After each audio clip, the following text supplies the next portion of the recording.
at home decided to watch some TV, listening to the news by Gordon Mosley. Listening to the things that he say he tracking tonight, paying close attention to make sure I hear it right. Now when I hear the things that he mentioned on the news, I had to declare them kind of thing got me confused. I hear some things where the ERC noticing, and it convinced me that people ain't learning nothing. We hear so many times about them big name calling, and they say ERC pretend that they didn't learn nothing. But once you're black and you just decide to say a word or two, bet your life on that they say ERC coming for you. Listen to the things you just hear on social media. Only one set of people allowed to talk in one Guyana. I still say nothing, black people in learning. But this is my concern. I hope one day black people will learn.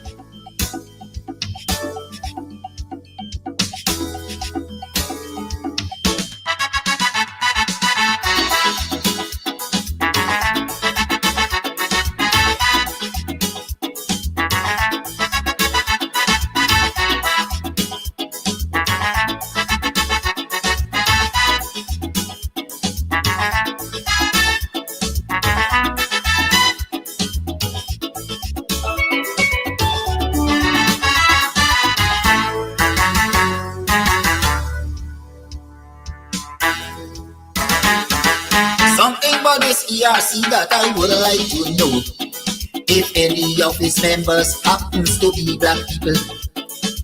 And if that is the case, I want them to answer this call. Tell me how come none of them ain't got no voice at all. You're showing signs of weakness and you're afraid to be fair, and we see the same thing keep happening year after year. And the day will come when all this nonsense will stop. That will be the day when black people decide to wake up. Not so long ago, something terrible happened. This young Indian man want to kill out all black people by poison. But if his shoes was on the other foot, would have been a big threat. But up to this day, this ERC can do nothing as yet. How come it's only black people committing cybercrime?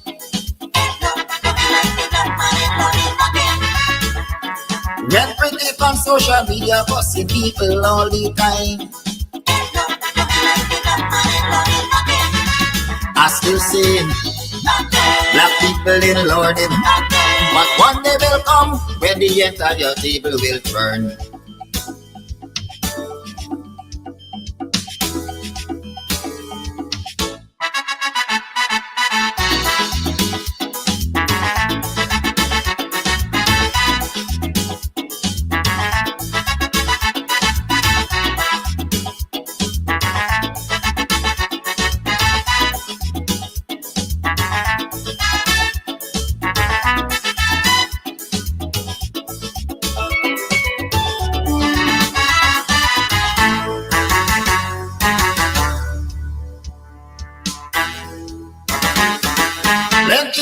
Excuse we see they fail to condemn, because these people think that the law is only for them. And anybody else who decide to file a complaint, they go call you a racist and don't want to hear nothing. Plenty complaint from time to time has been brought to their attention, but because of this one-sided cybercrime is why they don't show any concern. There's only one set of people that they really care about, and black people must take the abuse and shut them out. Kidaki Amsterdam went to court just recently for an issue that was highlighted by the same ERC. And with breakneck speed, the police decide to jump on his case without a search warrant event and search up the man's place. Let us all agree that black people under attack.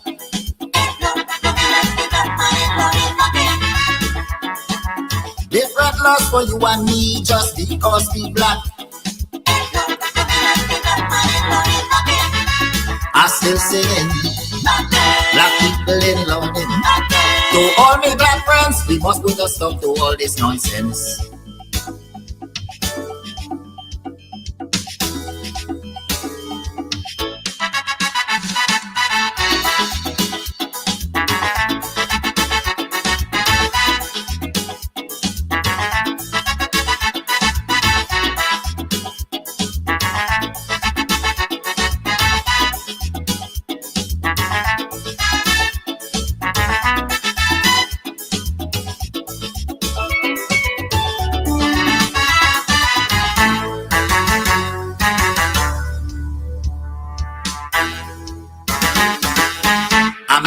Cybercrime laws to keep people silent, just to make sure nobody criticizes this government. And while that is a very clear case of dictatorship, it is no surprise that the ERC ignoring it. Why only the chosen few is allowed to have things their way, when people like me and you must have nothing to say? And when ministers in the government start to launch their attack, you never hear this ERC come out and talk about that. They send a policeman all the way to New York. This fella went up there to serve a some man with forward. Under this this government decide to fabricate a case, but like they forget the warning they get from Black T-shirt Jades. The vice president described that he used as a low life.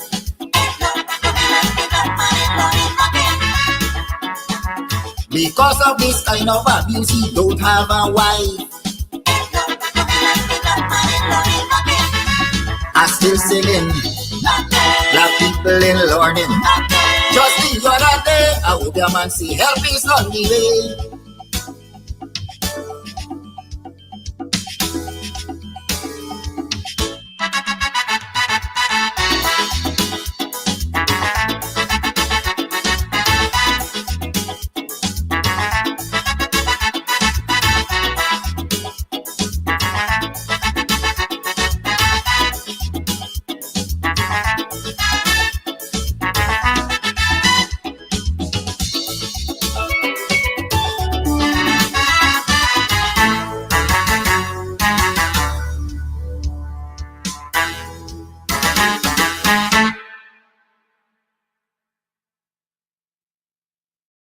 All right, so today we are here at Club Twilight up in Buxton, and we are here to talk about all that's going on up here. Trust me, if you are on the East Coast, you're in Buxton, you're in town, you're looking for a place to get away to, this is the place. The Cutters, mwah.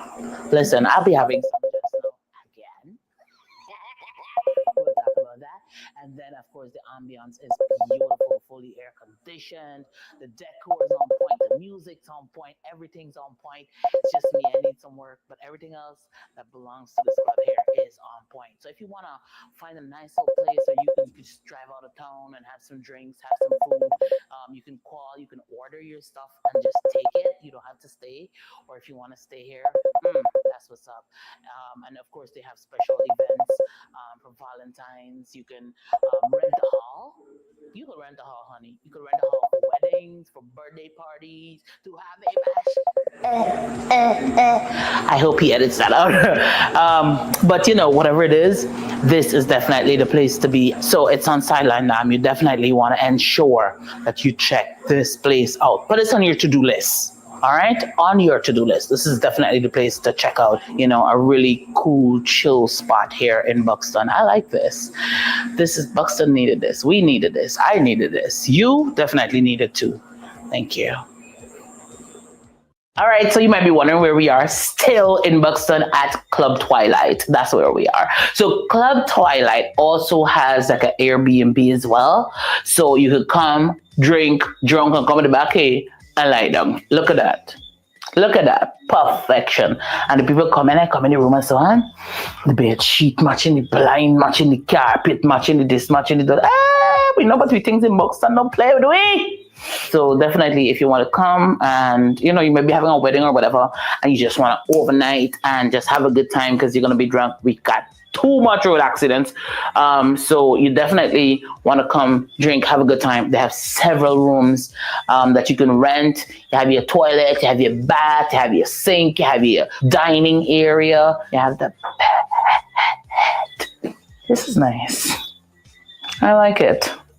Anyways, to my friends and my family, if you're looking for me, I'll be overnighting. Also, for those persons who are traveling in from overseas, you want a nice, cozy place out of town, then Club Twilight, call them up, look them up on social media. They have their own Facebook page, and ensure that you come up the side and have a good time. Have a good time. Have a good time. Sorry. I'm sorry. That's it. Don't be a victim. Beat the heat with EC Crystals. Party ice in large and small quantities. Call 682-7981 or visit us at Club Twilight, Sideline Dam, Buxton North. EC Crystals. Pure party ice. Are you looking for tents to rent? Well, look no further. At EC Party Rentals, Sideline Dam, Buxton North, we have tents in all sizes and colors. All sizes of tents we have. Small tents, big tents, medium tents, extra large tents. Call us on 622-5933. We have what you need. EC Party Rentals. Big on tents. Planning a party? Worry no more. We have all the supplies you need. At EC Party Rentals, we have folding chairs, folding tables, square tables, round tables, long tables, short tables, big tables. We have chairs, red chairs, gold chairs, white chairs, crystal chairs, chairs of all type, throne chairs. What you want, we have. Food warmers, coolers, ice, beverages. At EC Party Rentals, we have what you need to have a good time. You plan the party, we do the work. Call us 622-5933. EC Party Rentals. Let's keep your party going. You can get meat anywhere, but for the best cuts of chicken, beef, pork, mutton, and lots more, check out T&W Harris Butcher Shop located in the East Ramvelt Market Meat Section.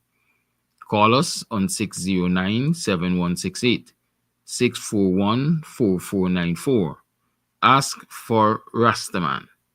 T&W Harris Butcher Shop for the best in fresh cut meats and lots more. Hey, Guyana, time to rise up, time to move up. Hey, me and you in the place. Hey, we put people first. Oh, hey. From Essequibo straight to Berbice, Guyana people want justice and peace. From quarantine water to Demerara Shore, we tire promises, we want more. Hey. No more lies, no more disguise. It's time for we dreams to realize. We coming strong with people power. APNU hour, this is we hour. APNU, say people first. We not gonna stop till the blessings burst. APNU, we putting people first. Time to rise up, break the curse. Future bright like a brand new day. We giant lead in a real big way. APNU, say people first. From the top to the bottom, love unity blazing, vision clear. Guyanese strong, no space for fear. We got the rhythm, we got the fire, lifting every village higher and higher. No more fights, no more delay. We come to build Guyana today. From Lettenbush to Bartica Base, every face got a place in this race. We done with the brokenness, done with the slack. We're taking the country forward, no turning back. Who you voting? Why we voting? Tell the nation. Let we go and claim the prize. APNU, we putting people first. Time to rise up, break the curse. Future bright like a brand new day. We giant lead in a real big way. APNU, say people first. From the top to the bottom, earth unity blazing, vision clear. Guyanese strong, no space for fear.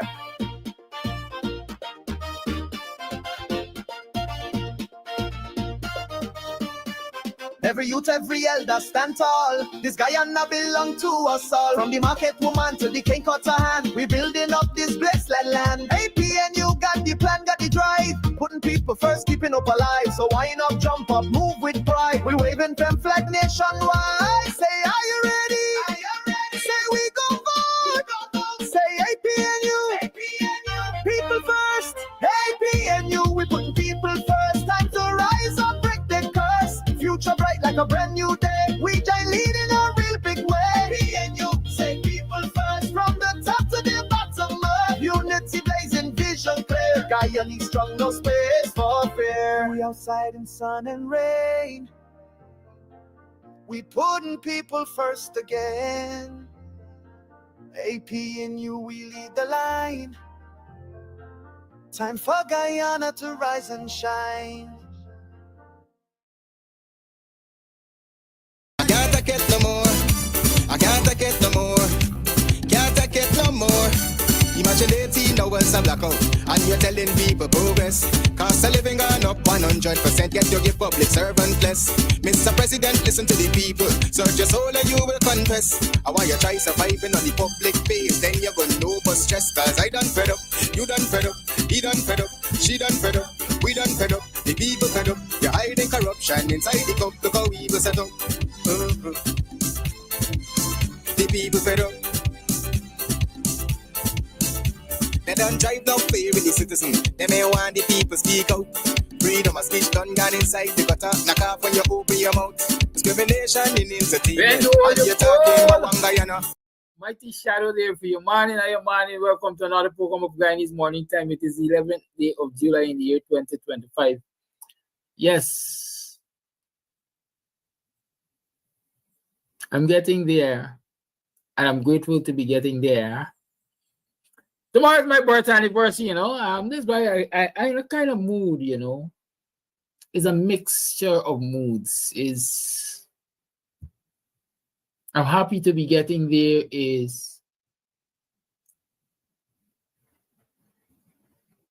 What the heck is happening in this country is I ain't able to do this shit for 5 more years. And I ain't talking about live. I want to live. I want to live for 5 more years and many, many more 5 years. But I can't do this shit for 5 more years. Coming in every day and pointing out what's wrong with the government and pointing out solutions and asking for solutions and reminding you that the only way for Ghana to go, the PPP must go. Come on, I ain't intend doing this for 5 more years. Damn. I think I could barely make it to September 1st. September 1st can't come fast enough for me. Regardless of the result, and I expect the result to be in favor of us, the coalition.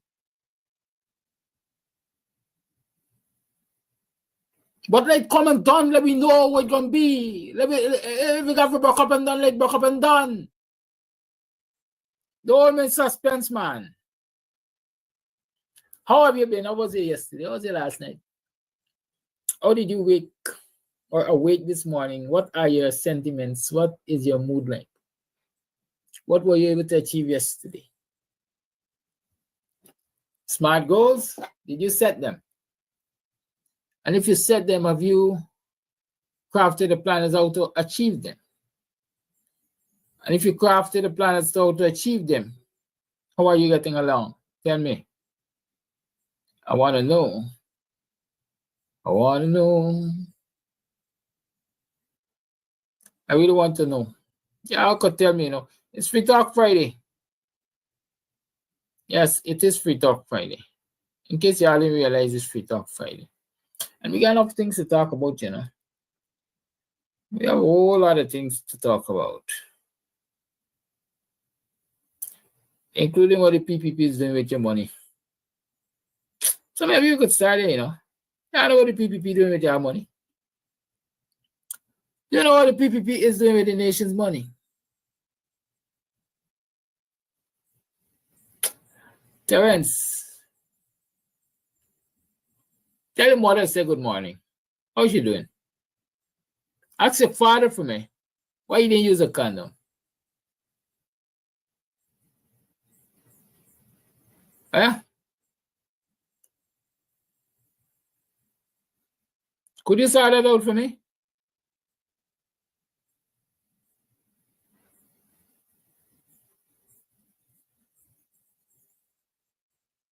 Huh?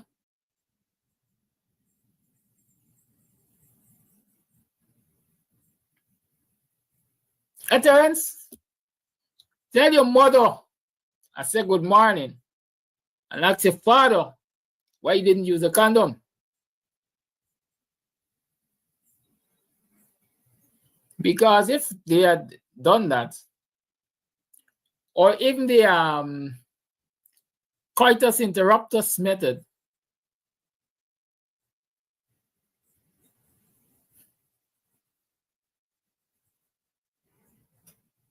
coitus interruptus, you know what is coitus interruptus? No, Terence, you ain't bright enough. You gotta go back down at the bottom of the gutter and ask them what's coitus interruptus. But I was saying, as I was saying, if they had used a coitus interruptus, then we would not have been faced with dealing with such an idiot like yourself. We would not have had to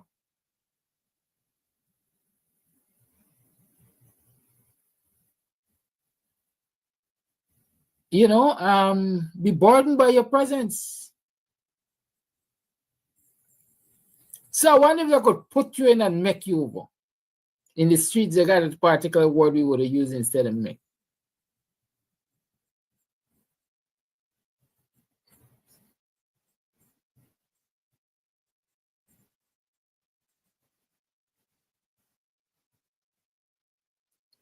Right? But we could talk about that. In the meantime, between time, I see somebody was asking Jordan yesterday. Not yesterday, the same morning. It's one of them PPP crabs. I'm looking for the crab. I like call it crabs by their name.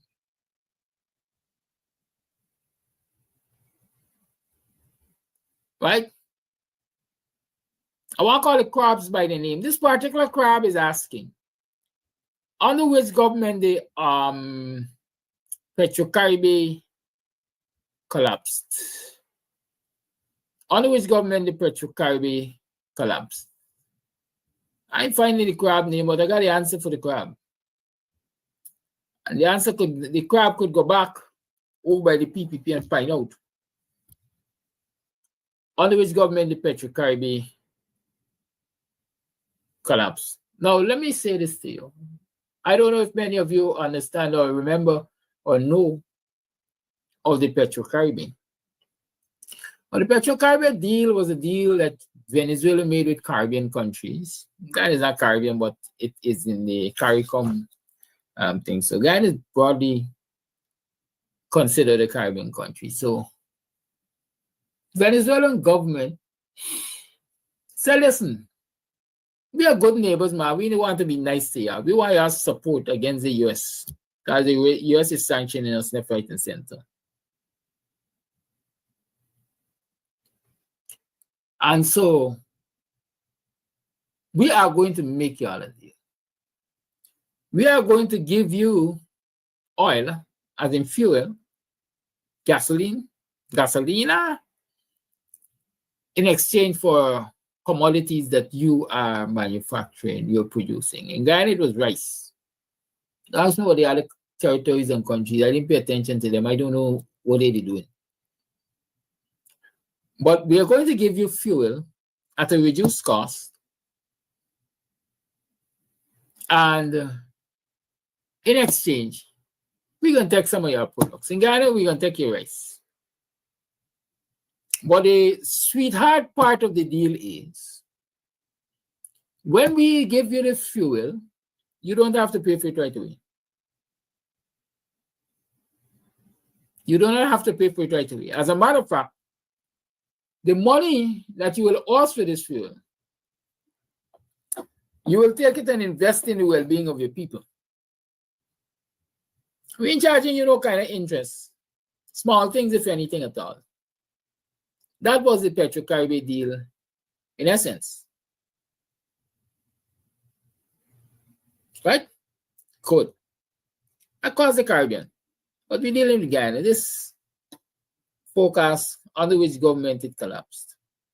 I want to say insinuating that the Petro-Caribbean deal collapsed under the coalition government. So I went to the newspaper because I know this thing was discussed publicly. And so I found in Guyana Chronicle, no, I'm lying, not Guyana Chronicle, Culture News, July 10th, 2015. When did the coalition come to government? Was it March 2nd, 2015? Is that when the elections were held? March 2nd, 2015? I think so. If it is not so, y'all could remind me because I get him big, and some things I don't walk around with. I know storehouses or things, and I could find them on the internet. So I'm there. March is month 3, July is month 7. I'm there 4 months after coming to office. Kaichor wrote this about the Petro-Caribbean deal. Guyana-Venezuela rice deal collapse. Previous government was notified but kept silent. PPP denies claim. That's the byline. PPP denies claim. Prime Minister has evidence. So it was written by Kiana Wilbur. Let's go. With the sugar industry being up to its neck in debt and performing poorly over the years, the recent news that the booming rice could be poised for a very troubling future has left many in the new government worried. It has essentially forced them to redouble their efforts to find corrective measures as quickly as possible. Government has, however, vowed that everything will be done to ensure that hundreds of farmers are not made to suffer due to the turn of events set to take full effect later this year. Finance Minister Winston Jordan told this newspaper in an interview that during his recent visit to Venezuela, he was told in no uncertain terms that that country will no longer be interested in renewing the oil for rice barter under the Petro-Caribbean deal, which will come to an end on November 16 next. He said that Guyana was told to find new markets for its rice. Venezuela's decision regarding the rice deal comes at a time when it is claiming sovereignty over Guyana's waters since the significant oil find by American oil giant ExxonMobil just 100 miles off of the Stabroek block. The issue is one which has seen the government displaying complete resistance to Venezuela's declaration and even its rhetoric over the past few weeks. Jordan had said that Venezuela claimed it had hinted to the past administration as well as to top officials in the Guyana Rice Development Board that Guyana needs to start looking at other markets. Just like the EU did with sugar, they don't listen. Based on records over the past 2 to 3 years, Jordan said that it would show that Venezuela was scaling back on the volume of rice it was taking from Guyana. Prime Minister Moses Nagamutu also took to social media to voice his opinion on the topic. On his Facebook profile, the first vice president also said that there is documentary evidence that Venezuela's decision was communicated to former Minister of Agriculture, Dr. Leslie Ramsamy. There's a laptop man. Former Minister of Foreign Affairs, Caroline Rodriguez Burkett. Wasn't that the alien mouth woman? And Guyana's ambassador in Caracas, Geoffrey De Silva. The Prime Minister said, "It is sad and inexcusable that the Guyanese people were not advised of this by the former PPP government. Questions will now have to be asked as to whether the Guyanese people and the thousands of rice farmers in particular who could be affected were being held hostage by the PPP silenced purely for the purposes of narrow politicking." He said too that it will have to be considered whether Venezuela's position of the non-renewal of the Petro-Caribbean barter agreement is indeed an act of economic sanction against Guyana. Nagamutu said that government will explore fully all options to ensure that farmers and those dependent on Guyana's rice industry are not adversely affected. The People's Progressive Party Civic is, however, denying completely that it hid this information from the Guyanese populace. It is now blaming the Granger-led administration for Venezuela's decision to not renew the barter arrangement. In a missive to the media last night, the opposition party said that it noted Nagamoto's absurd accusation that the PPPC was aware of the imminent collapse of the deal and failed to inform the Guyanese public, implying that the PPPC is somehow responsible for this state of affairs. The party said that what the Prime Minister does not want to admit is that the non-renewal of the rice agreement has to do with the rapid deterioration of relations between Guyana and Venezuela since the Granger administration assumed office. The party said that it has always held firm to the 1899 arbitral award, which definitively settled Guyana's border with Venezuela and has always received the support from CARICOM and the Commonwealth on this matter. It opined, however, that controversies and disagreements cannot be resolved through belligerence or name-calling. In this regard, it referred to comments made by President David Granger referring to Venezuela as the monkey on Guyana's back. The party added, the Granger administration appears to eschew dialogue, and this is evidenced by Foreign Minister Carl Gunny saying to the President of Venezuela, go talk with CARICOM, while only days before announcing that his government will send a team to Venezuela to negotiate a long-term rice agreement. This is some kind of distorted diplomacy, which was bound to yield the result of realize. Notwithstanding its views on the manner in which the Granger administration is handling the territorial controversy, the PPPC sought to make pellucid that on every occasion that a new rice agreement was signed, the Venezuelan government informed that it could not guarantee an agreement for the next year, as that country too was developing its rice industry. In spite of this, the PPPC said that on every single occasion, it was able to negotiate a new agreement with generous terms and conditions while it looked for additional markets during its time in office. Indeed, the last agreement was signed during the period when PPPC had announced that it was no longer interested in pursuing the UN Good Officer process and will be reviewing the other options under the Geneva Agreement, a position the Venezuelan government did not support. Let it be clear that the information provided when the 2015 agreement was signed with respect to no guarantee for a new agreement was nothing new, and there was even agreement to continue discussions as was done in the past. You got the gist of the matter there. I don't need to read the entire article. Right? So in short, the PPP admitted every agreement we signed, these people told us there was no guarantee. Just like the EU said to them with sugar, we are going to remove the preferential market, and so we are giving you money to diversify and reorganize the sugar industry. But they didn't do that. Guysuco didn't see $1 of that money, at least not at the time when it was given for reorganizing Guysuco. Likewise, the Petrocaribbean funds or the Petrocaribbean deal, there was clear indication that it was coming to an end under the PPP. But because of political and election and the PPP unpatriotic behavior, they never declared to this nation that, listen, the Venezuela rice deal is under threat. Venezuela is saying they ain't going to renew it. The coalition had to go into office and find that out. Just as they had to find out that the Surinamese beverage company, is it SM Jalil, I think they were called, had judgment against the Guyana government in the sums of hundreds of millions of dollars. Just as how they had to find out that there were several judgments against the PPP in government, where the court awarded large sums as compensation to the people who opposed the court, the complainants. And the courts ruled against the PPP government, and the government never paid. But when the coalition went in there it is, they met with all of these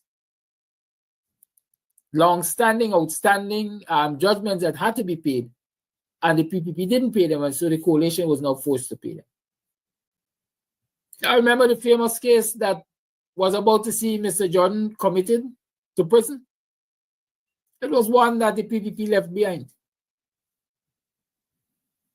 So this crab who come asking nonsense, that's your answer. The collapse started was far advanced under the PPP. And there's the thing, when you inherit a country, through elections, when you inherit a government, you inherit the good, bad, and the ugly. The coalition in MOPE, they went to work immediately, just as they had to find out money, billions, millions of dollars, hundreds of millions to dig out Gaisuko within days of taking office. And that is why when somebody challenged me the other day to give a guarantee that the new government will do this and the new government will do that, I said to them clearly, don't set me up. Because while it is the desire of the new government, or the government in waiting to do these things, only until you get into the seat of office, you will see your reality. Only then you will see your reality. Only then you will know whether the coffers are full or empty. And as I'm talking about Petrocaribe, do you remember that there were several GRDB officers who were taken before the court? Huh?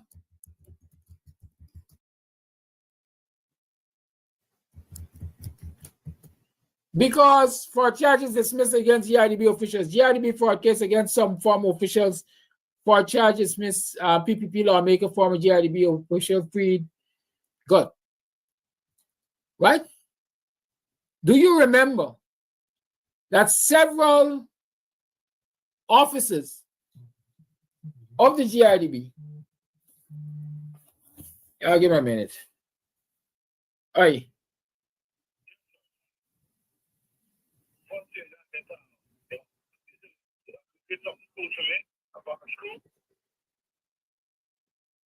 Talk quick, I have my program. Say you got to talk quick.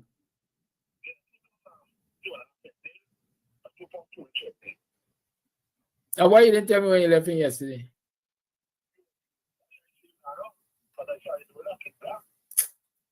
All right, I can't address any of the till about 9 o'clock. I cannot address any of that until about 9. Good. All right, cool. Good. Yeah, I could mind my business. No worries, sir. Right? So I'm saying, do you remember that there were several officials of the GRDB who were placed before the court for fraud? What was the fraud in relation to? The very Petrocaribe funds. Because when the Petrocaribe account was supposed to have a large amount of money, hundreds of millions of dollars, when the coalition got into office, it barely had a sprinkling of cash inside. And when they did the forensic audit, they found out that large-scale fraud was taking place at GRDB with that money. The only reason, because here with me, I was rushing through the headlines now that said the case was dismissed. The only reason the case or cases were dismissed because the prosecutor didn't turn up. And why I remember that? Yeah, I want to read it. I'm going to read it for you. At least a part of it.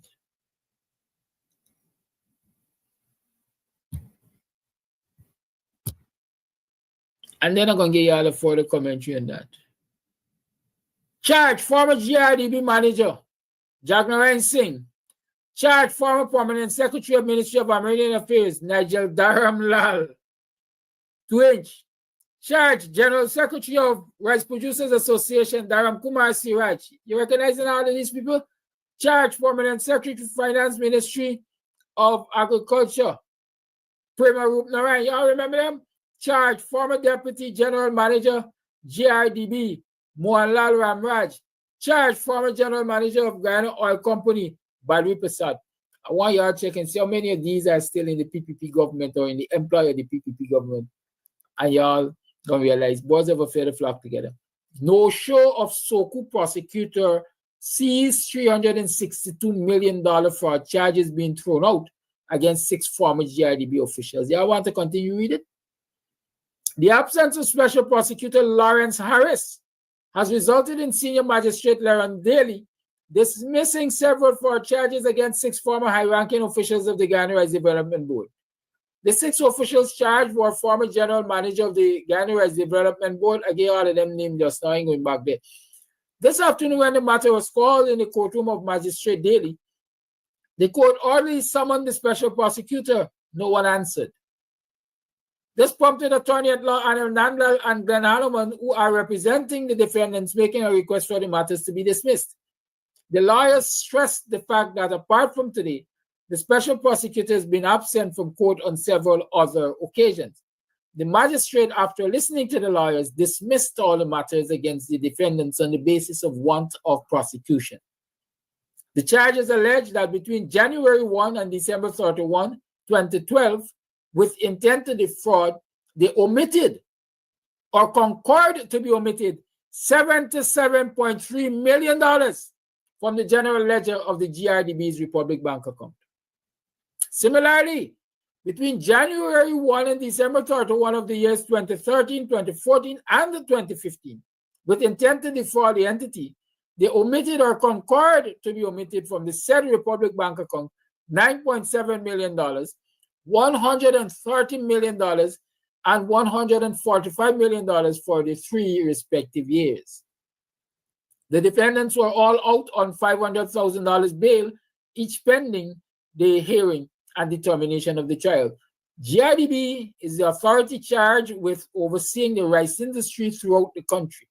Upon entering government in May 2015, the David Granger-led administration immediately ordered a number of forensic audits to determine the health of the state of agencies. With regards to the GRDB report, it was noted that over a 3 to 4 year period, more than $500 million US from the Petro-Caribe proceeds would have passed through the accounts of the entity. Among some of the anomalies found were loans without proper paperwork or promissory notes. There were other instances of persons in the agency using GRDB's money to trade in foreign currency. The losses for the government would have been significant, especially if the money was traded for less than it should have been. The Auditor General and the forensic audit reports have all pointed to severe deficiencies in the manner the monies of the state have been handled by the entities. I tell you all already, people ask me the question, why do I respond to these idiots? Wayne Archer, I know there is some, so you best check your device. Why do I respond to these idiots? I respond to these idiots because it is a teachable moment. Even if you didn't know, it is an opportunity to remind you that all we got in the government, all we ever had in the PPP government, from 92 to current, a set of kleptocrats, a criminal cabal masquerading as ministers of this and ministers of that. Right?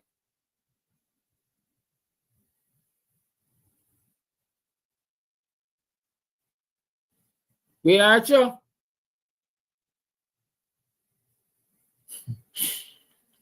Right? So the evidence is there in Kaito News, and you can go and do further research. And I'll tell you, at the time when this case was dismissed, I was in the employ of the government as a communication officer at DPI, I think. And the first thing I ask is, how much money was paid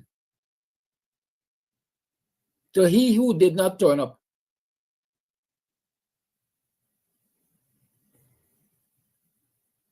That case was a classic example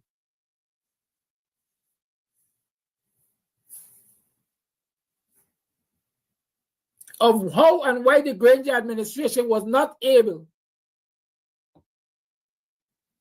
to prosecute successfully a lot of the people who they knew did wrong to this nation when they went into office.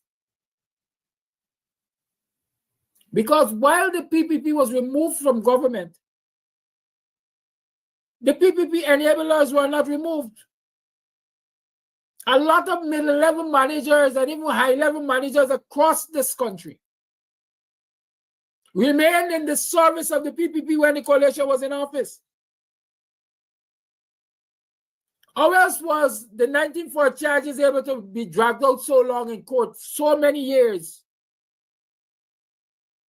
4 or 5 years, just fraud charges, fraud charges.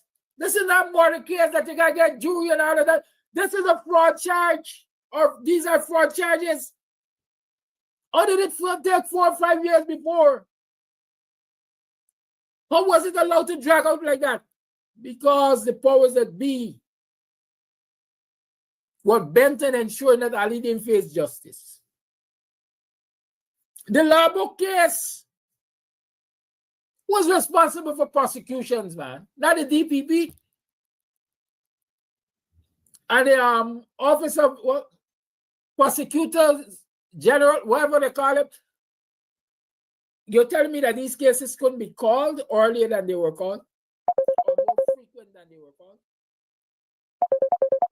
I am saying that a lot of these cases were allowed to peter out,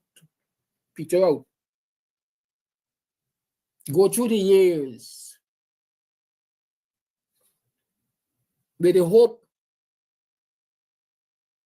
that they could get rid of the coalition government and these cases will disappear. And a lot of these special prosecutors weren't only on the payroll of the government, but they were also on the payroll of the opponents of the government.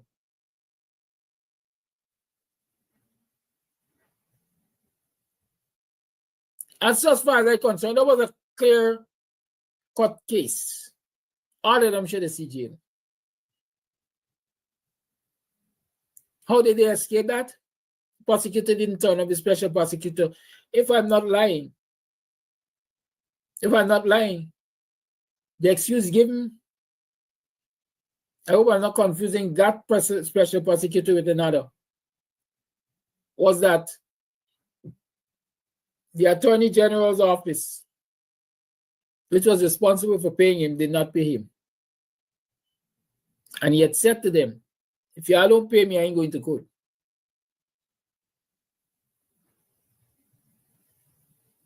Right? And so when the case was called and they were calling him, he didn't respond to them.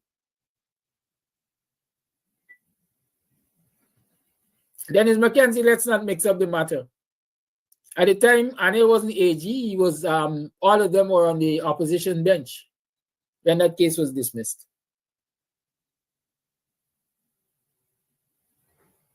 A lot of collusion. Everybody has been Granger for not jailing Roger Khan. But I'm going to ask this question, I'm going to ask it again. Which policeman was collecting evidence against the Commissioner of Police during the crime spree of the 2000s, where Roger Khan was Commissioner of Police? And y'all don't tell me a dunce. He wasn't sitting in the seat of Commissioner of Police.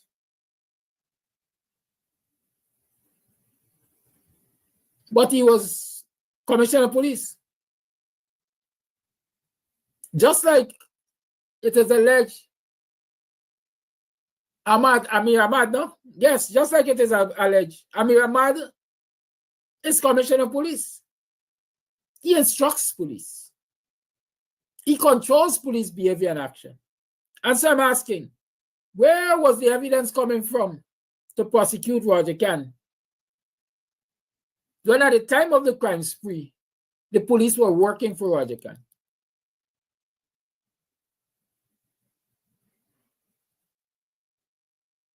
Huh? They got one of them like call and ask about the murder of those 3 guys on the seawall. And he wants to put it at the foot of the coalition. Yeah, the coalition was in government or political office. The coalition ain't controlling nothing, if you ask me. Because again, those middle-level managers remain right there. The crime chief was the PPP crime chief. A lot of the people who, even though promoted under the coalition, came through the ranks under the PPP. And they are their own allegiances.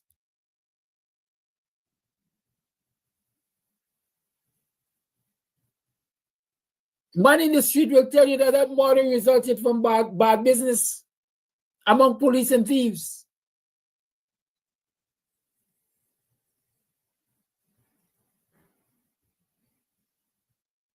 Word in the street told me years ago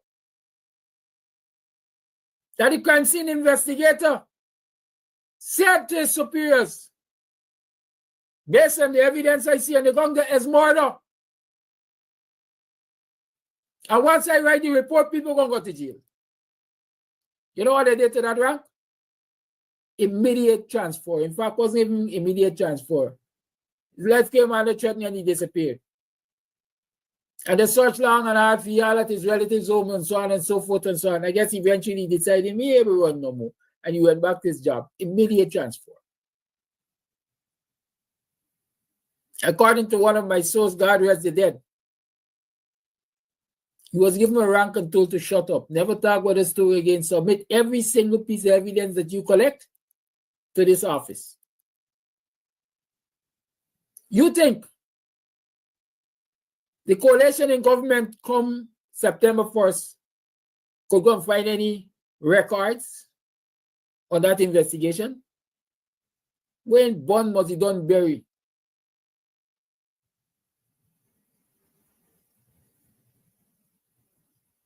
That is how the PPP operates.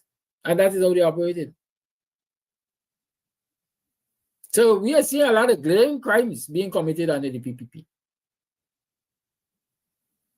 I remember as election results and so on were being read, the videos of ministers or former ministers at the time removing boxes upon boxes of documents and so on. What do you think that they're doing?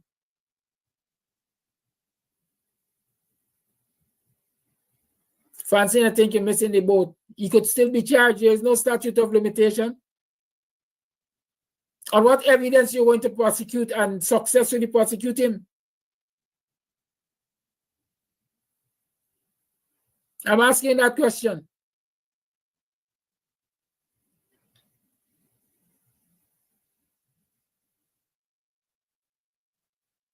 You think you could successfully prosecute him on the words of Sean Hines?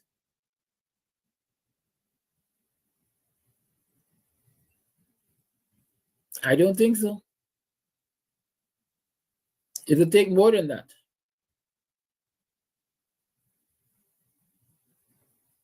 But Guyanese have to ask themselves if that is what they want to live with. That kind of criminality. Up until now, there was an accident, I think, at LBI area there, with the son of a minister of government, right? Somebody died, right? Was it the son or nephew? Some relative. Have you heard of that matter coming to any logical conclusion in the courts?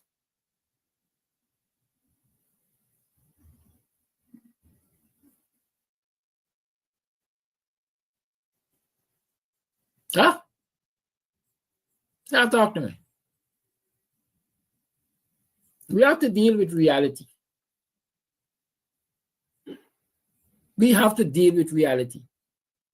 There is a need for total police reform in this country. I'm looking to the Aubrey Norton coalition government to get it done. Because the PPP ain't gonna do it. I'm looking for justice for Adriana Young. I'm looking to the Aubrey Norton government to do it. Because the PPP ain't gonna do it. And they know how important that matter is to the Guyanese populace. And so the other day they sent one of them own Blanum, I think, to say that the matter is still open.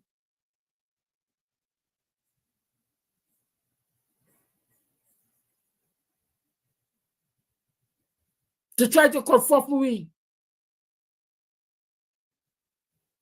But we beg what we ain't stupid. Some of we behave like we stupid, but we ain't stupid. If we want a state that thrives on the rule of law, We gotta get rid of the PPP. And the young people, I'm saying again, the young people who seem to believe that all is well and good because the PPP giving them a gutter contract, they best sit back and ask what their freedom or what their life is worth.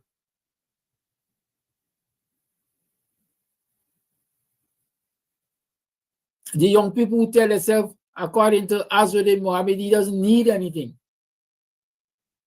He lives fairly comfortable.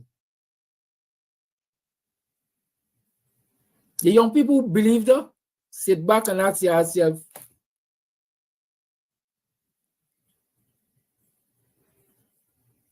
if that really is true.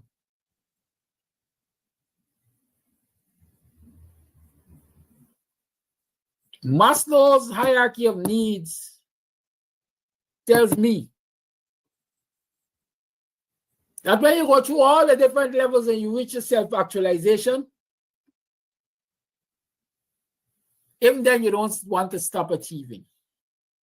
Because here what happened? I moved from nothing to something according to him, youth man. So I never had a bicycle. I get a bicycle now, I move from nothing to something. But I want to improve on a bicycle, I want a motorbike.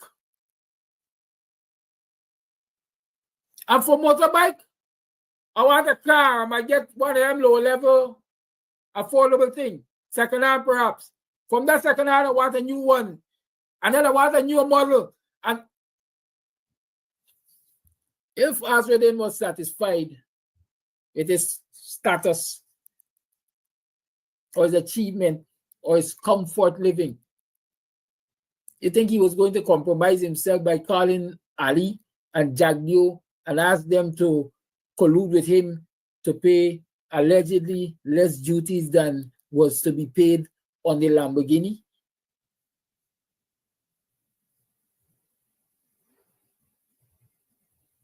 If you're so comfortable in your living and you don't need anything, then naturally you will pay your taxes. Whatever it is assessed to be, you ain't gonna call no friend to help you to evade taxes, allegedly. I said the young people, I want you a reason like that.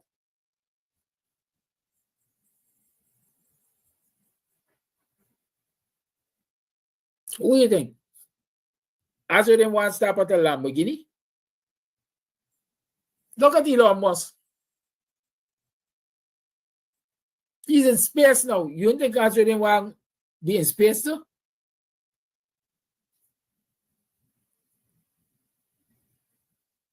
Huh? They have to understand the nature of humankind. And don't let them comfort you and tell you they got enough.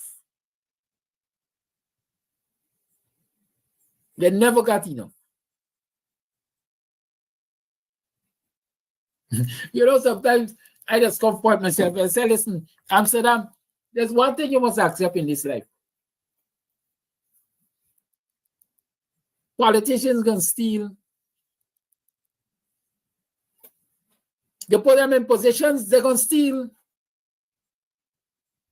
What you have to do is put systems in place to minimize how much they will steal.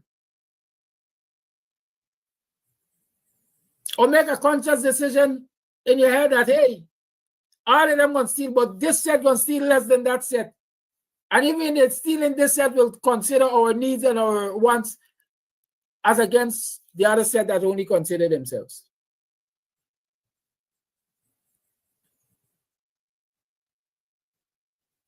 That's the reality. Somebody is saying the young people must believe that Azruddin ain't going to be giving handouts all the time. Never. It never happened in government, anything will happen. There's one certainty. The coalition has committed itself. Y'all gonna get cash transfers, direct cash transfers, by law. It's not the whims of fancies of anybody waking up and feeling like giving you something. It will be legislated that Guyanese will be given direct cash transfer from the oil revenue as oil is produced. I would rather bet on them than somebody waking up and realize it's close to the election, like give them $100,000 cash grant. We gotta be woke. You think it's y'all alone getting $100,000 cash grant? You think you're so special? Word on the street is that it's Surinamis are being offered 20,000 Guyana dollars, 100 US approximately, to just get on a boat in Suriname and come across to the quarantine to vote on election day. $20,000 to just turn up to vote on elections day. Turn up, be given an ID card, go and vote, imposter voting. Just $20,000 to that. And then they get boarding and they get lodging. Hotel rooms are booked for them and food are prepped for them. And they get something else. A promise that they too will benefit from cash grant being given to Guyanese.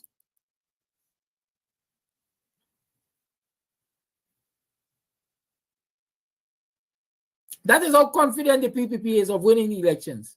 That they pay Surinamis to come over to quarantine and vote. They're so confident that they're paying $10,000, approximately $50 US, for people to attend their rally on Sunday. $10,000 for you to attend the rally. 10,000. This is envelope 10,000.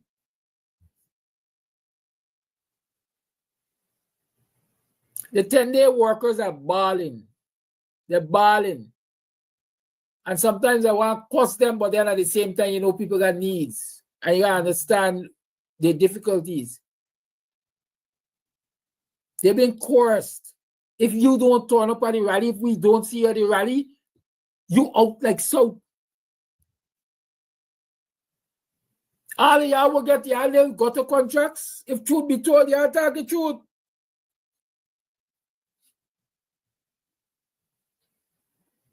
You got to turn up at the rally and make yourself known, and you can't go alone. You got to turn up with at least 5.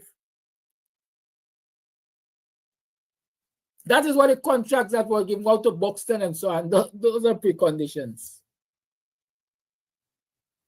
Is that the government you want to live with?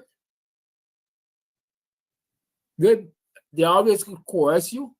Your freedom is sold, basically. You're no longer an individual that can make your own decisions as to whether or not you want to go to a rally, a political rally. I see Audrey Brown asking and somebody else asking, Denise, so what you are going to do about it? What you want us to do about it? Might sound rude, but what would you like us to do about it? How much can we do about it? Again, the PPP in their own coercive way. Y'all listen to that fault for the last several weeks, keep reiterating and keeping in the public domain is $5 million fine and 5 years in jail for obstructing a voter. Is $5 million fine and 5 years in jail for obstructing. You know why? Because they expect Guyanese, especially coalition supporters, to challenge imposter voters when they go into the poll. And so they're drumming it in we head. If you are there to stop them, you all could go to jail for 5 years and you all could be faced with a fine for $5 million. Well, hey, God forbid. But I'm going to stop them. I'm going to challenge them. How many other citizens are willing to do that? This is not y'all. This is not what you are going to do about it. This is what we will do about it as citizens. Every citizen has a right to defend their democracy. That's what we have to do. Every citizen has a right to defend their democracy. And so every one of us has to be a watchguard for that democracy. Even the poll workers. Or you could come to me and can't talk a word of English and telling me about your Guyanese and you come for vote.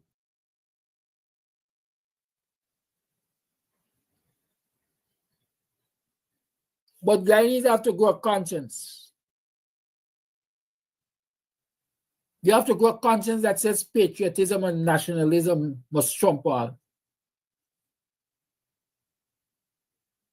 Why am I going to be an electoral official and allow a foreigner to come and corrupt the election of my country? I ain't got no sense of pride of nationhood.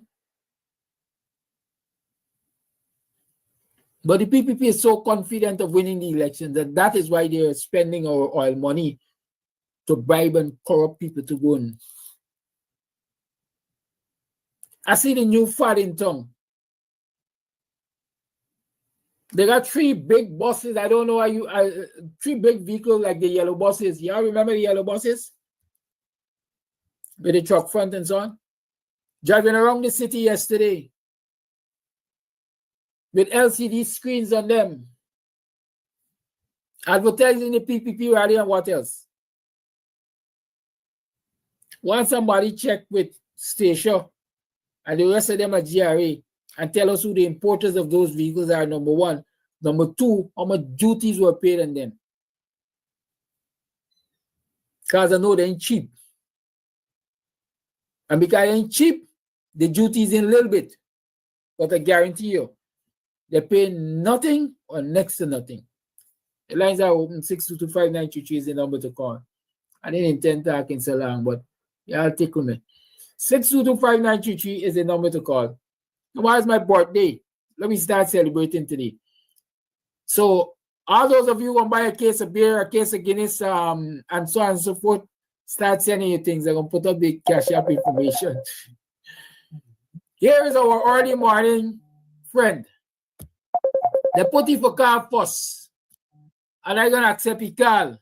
I don't care what y'all think. Caller, you're live. You're on. Good morning, my buddy. How you doing this morning? Thank you for taking my call on Free Talk Friday. Man, when I don't talk to you, you just call me all kind of name. I just don't want to go down the road like that with you and call you names stuff. But you know, we're big people.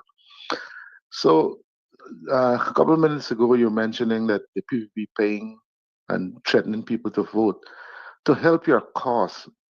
Why you don't bring these people on your show and let them tell you that, your listeners that, listen, I was paid or offered so much of money to vote for the PPP is going to really help your cause. Are you there?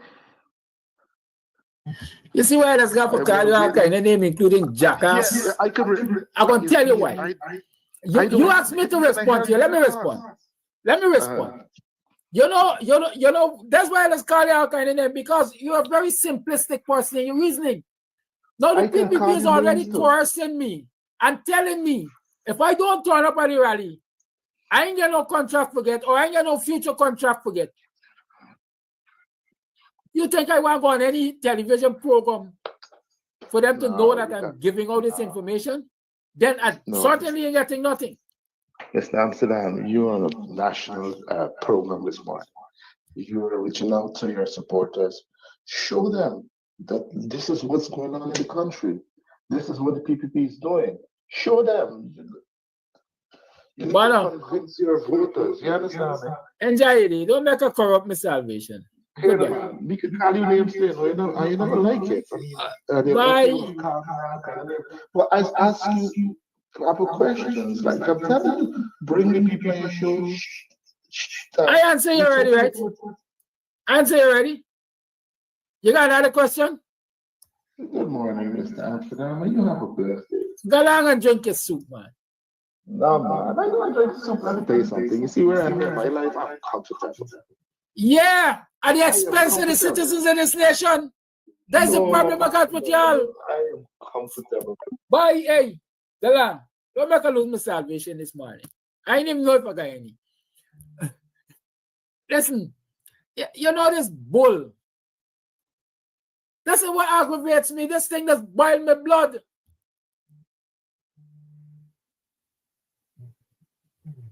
This simplistic, dumbass reasoning.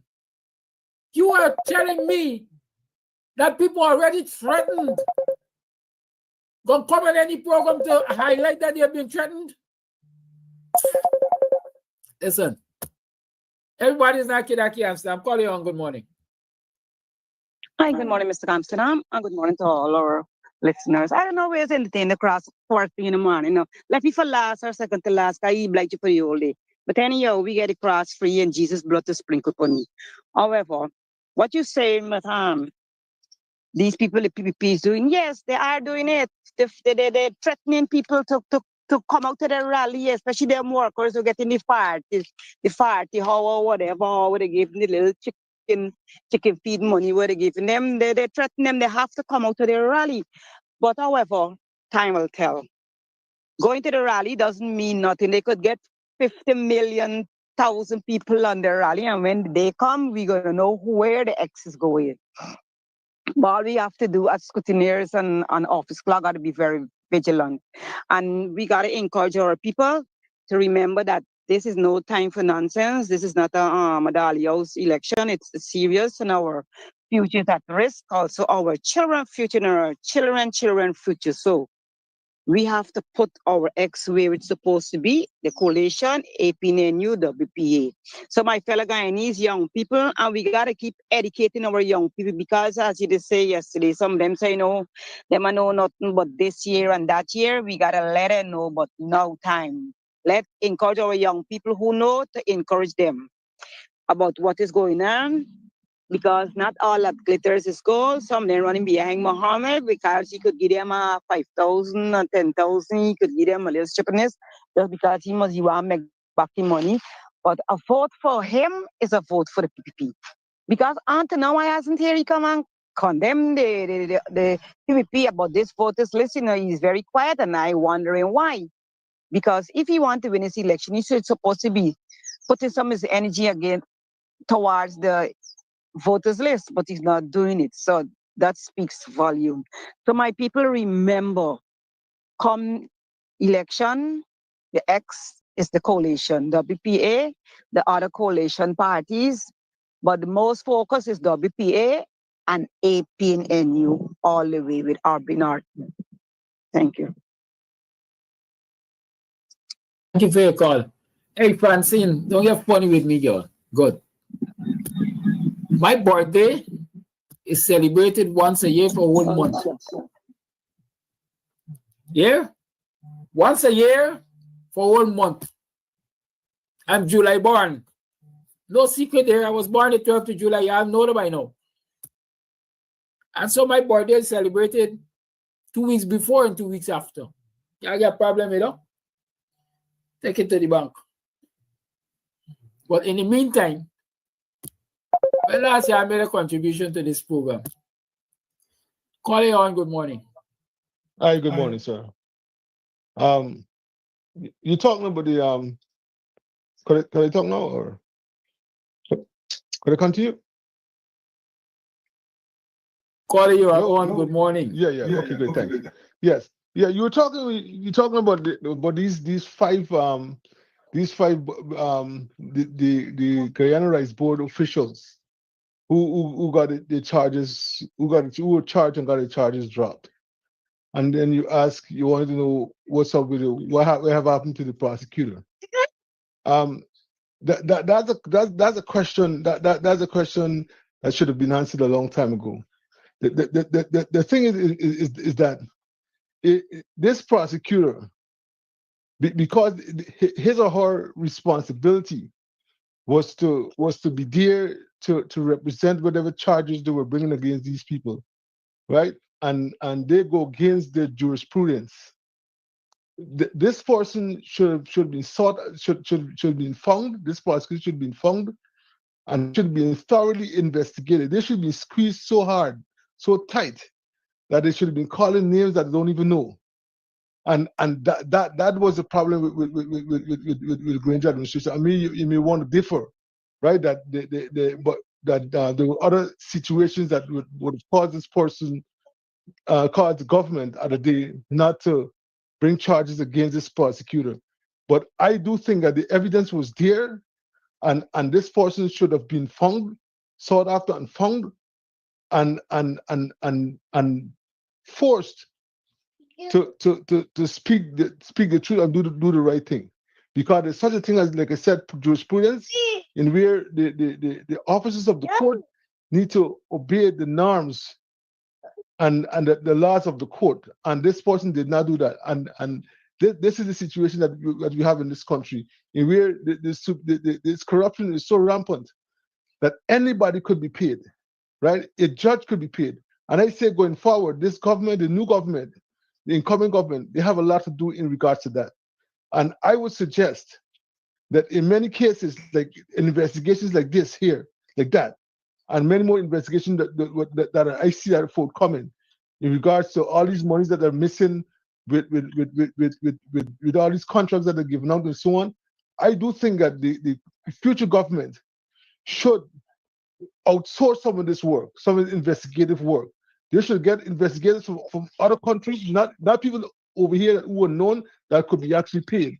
And even some judges, I think, should the job should be outsourced. You should go to far parts of the world, like Australia, like Madagascar, very very far, places that are not known. So these people could be incorruptible. Of course, everybody could be corrupted, but the thing is that I think we stand a better chance of bringing these cases to light and getting these cases successfully prosecuted. And I'm holding the future administration. So I'm calling on Mr. Norton, the Prime Minister, Ms. Finance. I'm calling even Professor David Hines and every other person who will be involved in the new government. That we the voters, we will be holding the feet to the fire to make sure that these prosecutions are done, these investigations are done in a correct way, and where justice must be brought to all these cases that we're talking about. Because that going back to that again with that rights marketing board, that 5, they should be prosecuted so long, and they should be spending years in prison. And I know that when you squeeze some of these people, they will speak. They will call who the handlers are and who are the intellectual authors. Once proper prosecution are done and they threaten, they're facing years behind bars. So the future administration, I'm just sending out this. I don't want to call it the warning or this memo that we will be looking forward for you to be bringing these people, these corrupt officials who stole so much money from this country, bringing them to be investigated, so we can recover some of this money, and it could be going back to the coffers of Guyana, in where it is needed for lots of things like school, education, healthcare, and all these things. So we be holding your feet to the fire, Mr. Norton and crew. Thank you. That's my time.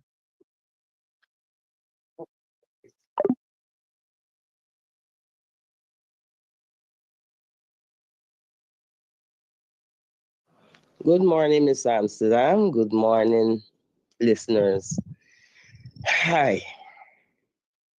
Sometimes people just really try your fate. That person who just called asking for evidence, I am sure that he knows what's happening. And as you said, right? As you said, which person is going to come out there to provide evidence? Not all of us are that nationalistic. So the evidence is right there. People on the ground know what's happening. So for him to call and ask you for evidence is nonsense. He's just being foolish because he knows better. I think that he came on the program to upset you and to upset others who are listening. Anyway, moving away from that. Those persons who are taking monies aren't interested in a good governance. They are interested in themselves. And I want to touch a little bit on Mohammed. I don't know who is following him. but they aren't asking themselves the real hard questions. I haven't seen a manifesto from him. I haven't seen him addressing the issues that are affecting the Guyanese nation. He's just there smiling all the time. Now, for the younger generation, I want you to answer this. Do you think that Mr. Mohammed will continue to give handouts all the time? Because a lot of the followers of Mr. Mohammed are just opportunistic. They're looking for something which the government is not giving to them. And so they are drawn to that. But when you finish collecting whatever you collect, how long you think Mr. Mohammed is going to give out things? He's not going to do that all the time. So you as young people need to think carefully how you're going to cast your vote. A happy birthday to you in advance, Kedaki. All I'm going to say is soon come. I'll do my bit when I get there. And for the coalition, just keep up the fight. Just keep doing what you're doing and bringing attention to the nation. We all know the PPP, all they do is steal our monies. Guyanese need to make a conscious decision to stop it. Have a blessed day.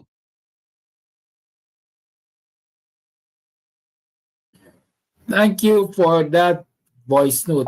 Hey, Karen, thank you. Thank you for the body bless up there. Call you on, good morning. Attention to the nation. Yes, good morning. Can you hear me? Caller, good morning. We can hear you.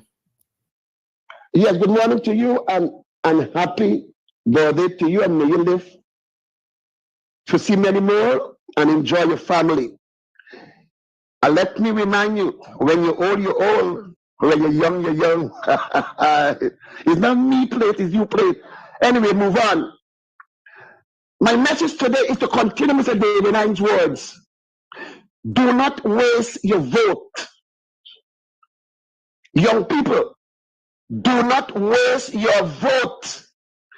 You must be able to use these words like David.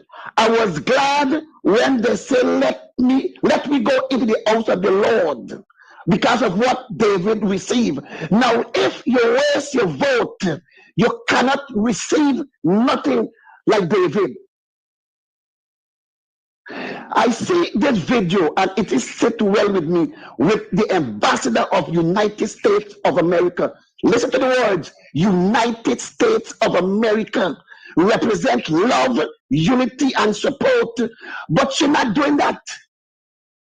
She picked up from where Sarah Lynch left off. She only supported the Kodi people. She came out first and said, oh, the Guyanese government and the American government is good.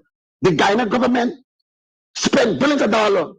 But she never come out and said that the Guyanese people must receive a fair election and put things in place for fair election. No. They should come back now.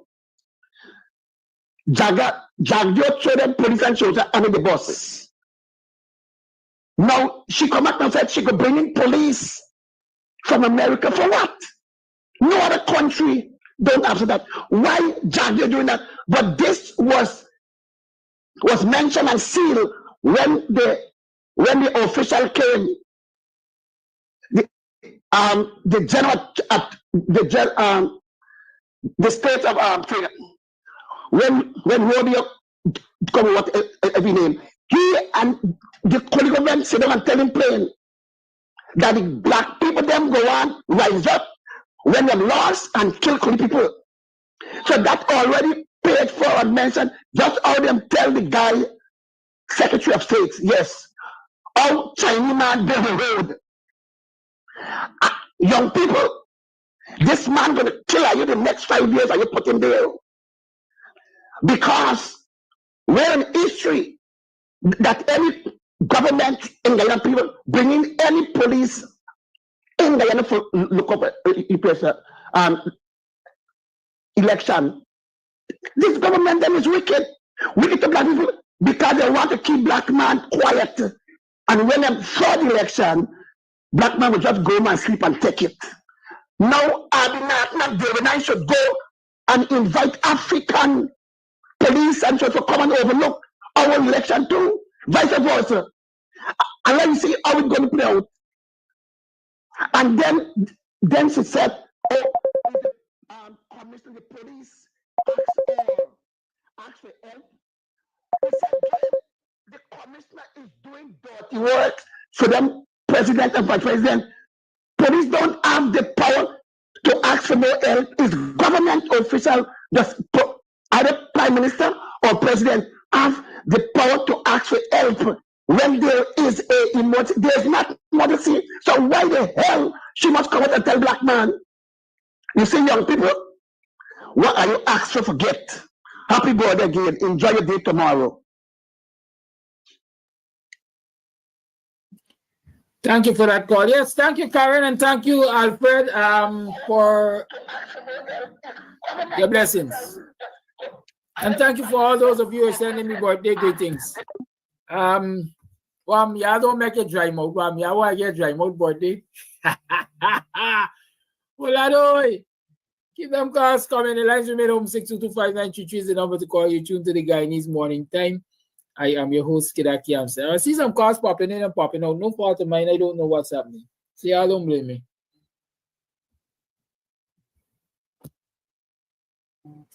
I'm waiting to get them. In the meantime, let me see what other voice notes we have. We have a lot of voice notes, as a matter of fact. So.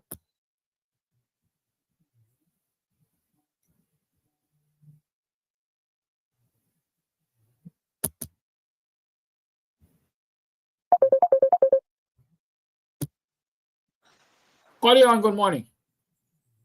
Yes, good morning, Mr. Amsterdam. Good morning, everyone in the Guyanese diaspora. Good morning to our Guyanese. It was a good discussion there by Flash Gordon. You raised some very good points that we should consider what is happening in Guyana. Because at one time you see America attempting to help you, and another time you're wondering what's going on. And one time you see Trump is pretending to help America, and the next time he's trying to dismantle the American Constitution. And you wonder, what side of justice is America really on sometimes? So we remember that this ambassador, Thirot, was in Haiti. And I mean, we just don't want to blame her outright, but I mean, if I catch you with the matches in your hand and the smoking gun, then what are we supposed to think? Right? Even someone from the American embassy in Haiti had resigned because of he didn't agree with what was happening there in Haiti, with what this ambassador was facilitating. Right? You remember they were one of the staff that resigned under her, the American staff, because the human rights atrocities that she was administrating over were so abhorrent that he could not stand for it. They had the president of Haiti assassinated, and all these things are happening. She was there, this same ambassador. So now she seems to be attracted to conflict areas.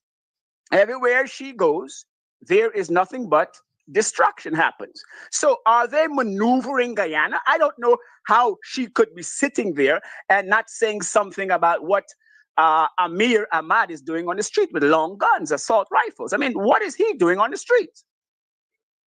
Sheriff security is supposed to be behind a fence. I mean, clearly, if she's saying that there is a security threat, right, Madam Ambassador, if you're saying that there's a security threat, then what is sheriff security doing on the streets?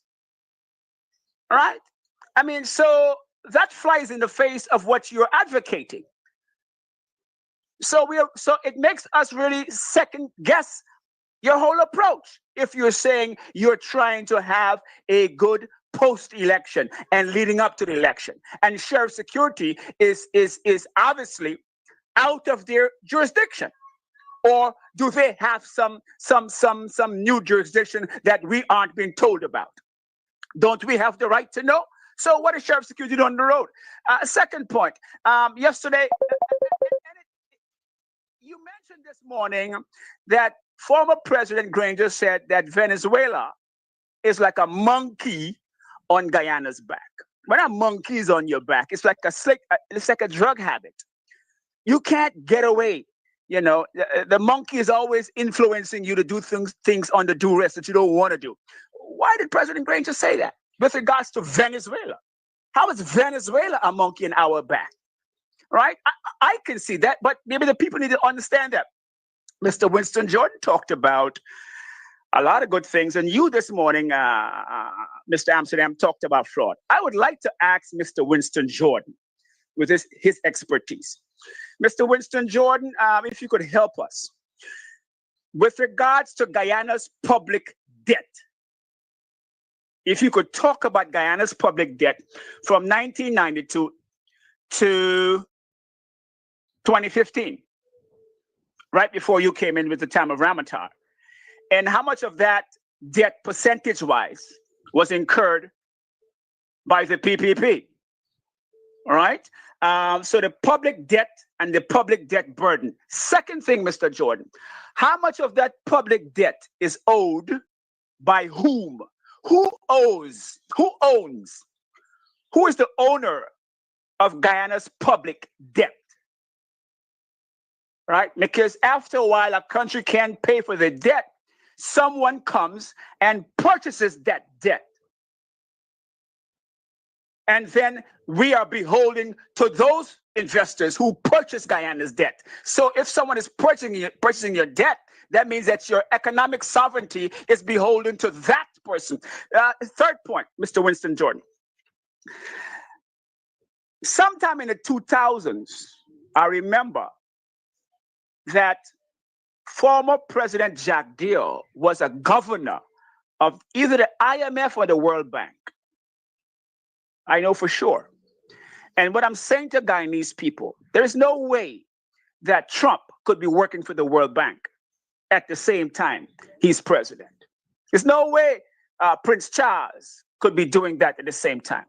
Why was Jack Deal working for the World Bank as the governor at the same time he was president of Guyana? And when he was there, what happened, Mr. Jordan? Can you tell us if you could basically give us some details so we could appreciate what can go wrong? And a lot of us are looking for Jack Deal's money. So if Jack Deal is brought on as governor for the World Bank, you think his money going to be in the Republic Bank somewhere? He comes and tells us, you could check everywhere, you could look and you will see, I don't have any money hidden anywhere, but you were inside the World Bank, the IMF. So, Mr. Jordan, if you will, kindly give us some introspective as to why Jack Deal was working as the governor for the World Bank. How might he have positioned Guyana to be exploited by these entities? Hence, how that exploitation facilitates oil exploitation. And you Coffee is 9:05. Thank you, sir, for giving me the time to talk to our people. Happy Thank you for your birthday call. when it gets there. I'm going to take a few more calls, but you all be quick, please. Please be quick. Jack be nimble, Jack be quick, call you on. Good morning, Kidaki, and it's Freddie here. Shout out to Champagne Callison. Yes, I heard a few people talking about these people who taking the money from the PPP and stuff for they gotta eat the food or whatever. But we gotta understand that when you're struggling, you know, a drowning man clutches at a straw. And they said that there's another saying about people, when you're hungry or when you're dying of hunger, you take things from Cocobeman or whatever. So what we got to do is try to talk to them and let them understand that, okay, we understand your position. Don't be angry with them, but tell them that when the time is right, they know what to do because we have better in store for them. So we got to try and talk to them and treat them with a bit more compassion. I hear a lot of people saying they're not thing to Guyana and all of that, negative. But no, we got to understand their position. They're struggling. Secondly, I want to talk to the Indian brothers and sisters because we know that a lot of them are against the PPP and what they're doing, but we don't expect them to come over to APNU. But what they can do for us is stay away from the polls to show that their support, right? Because we know they won't go and vote for APNU or any other thing. So opposition, WP or whatever. So let them be though they're angry with the PPP, that's still that's my take for today. Have a good weekend and happy birthday. Thank you, Colin. Thank you for your call. Hold the calls, please, and thank you. I have a number of voice notes I need to play. I see a certain person asking what happened to the voice notes. You see, I would like boss me around this program. Bosses has got pay, Good. Lucky, blessings and good morning to you and our listeners. Listeners from the diaspora and listeners from the four corners of the globe. Karaki, that misqueak, you don't study him, man. You don't study him. Them so is political afterbirth. My contribution this morning, desperate times call for desperate measures.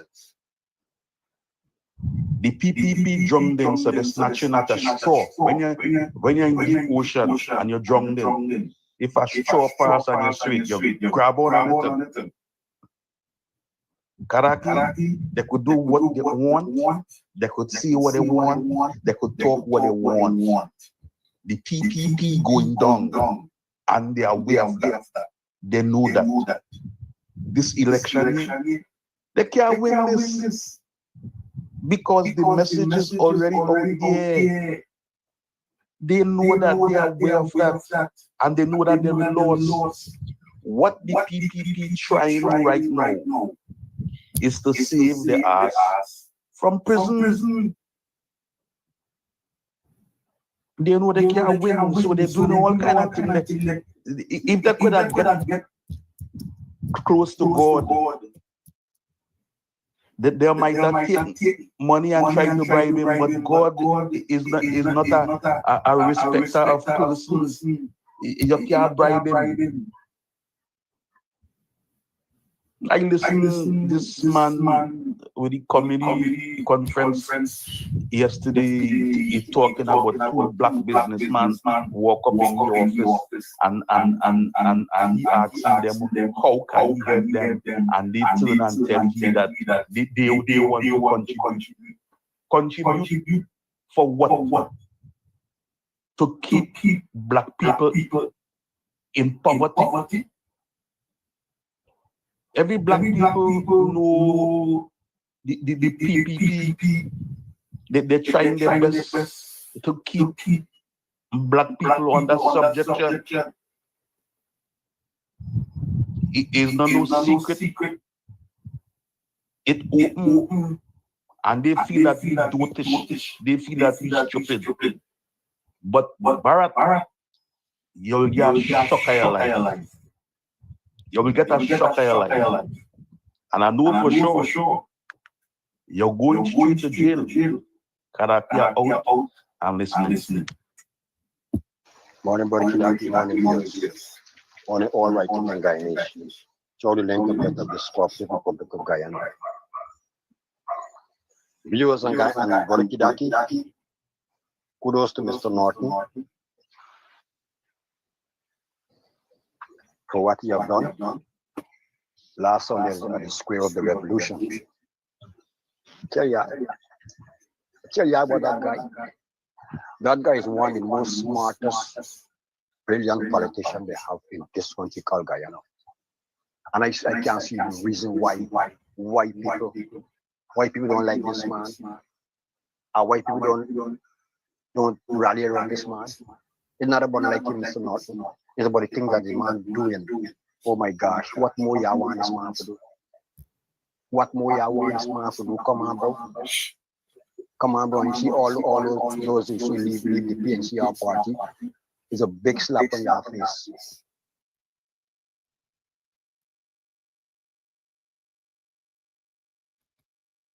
AP and you, rise Guyana shine.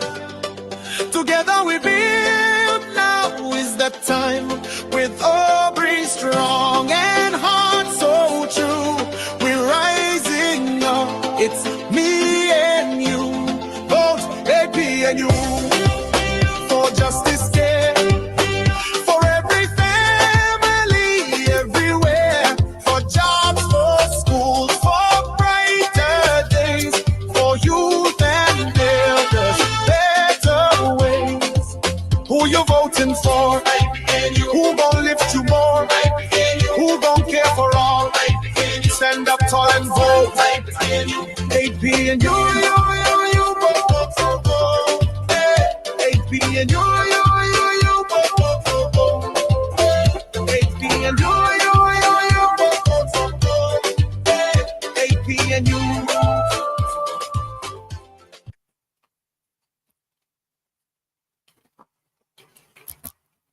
AP and you, rise Guyana shine. Together we build, now is the time. With Aubrey strong and heart so true, we're rising up. It's me and you, both AP and you. For justice, care, for every family, everywhere. For jobs, for schools, for brighter days. For youth and elders, better ways. Who you voting for? Who gon' lift you more? Who gon' care for all? Stand up tall and vote. AP and you, vote, vote, vote, vote. AP and you, vote, vote, vote, vote. AP and you, vote, vote, vote, vote. AP and you. Hey, are you morning? Are you morning? Welcome to another program of Guyanese Morning Time. It's 4 minutes to the 8 o'clock hour. Look at the timing I coming on, of course. It's nomination day. Y'all should be down at the assembly point near. We are still doing home. I see somebody asking about buses. Where are you all coming from? Where would you like to come from? That you're asking about buses. Tell me, talk to me. Let me see if I can help you out. But there are buses there. There are buses there. A few buses in Buxton. As a matter of fact, I think the buses from Buxton are about to leave. So if you want to catch it, you want to catch it quick. Good. But the story is, yeah, they got buses. Today you can assemble at Main and Lamaha streets at 8:30. Main and Lamaha, you're encouraged to assemble out there, and so that you can join the nomination day parade. I guess by 9:30 they will leave from there to go down to the Yana because they're going by legs, they're going by feet. At least most, if not all, of the persons will be walking, and a nice little parade there.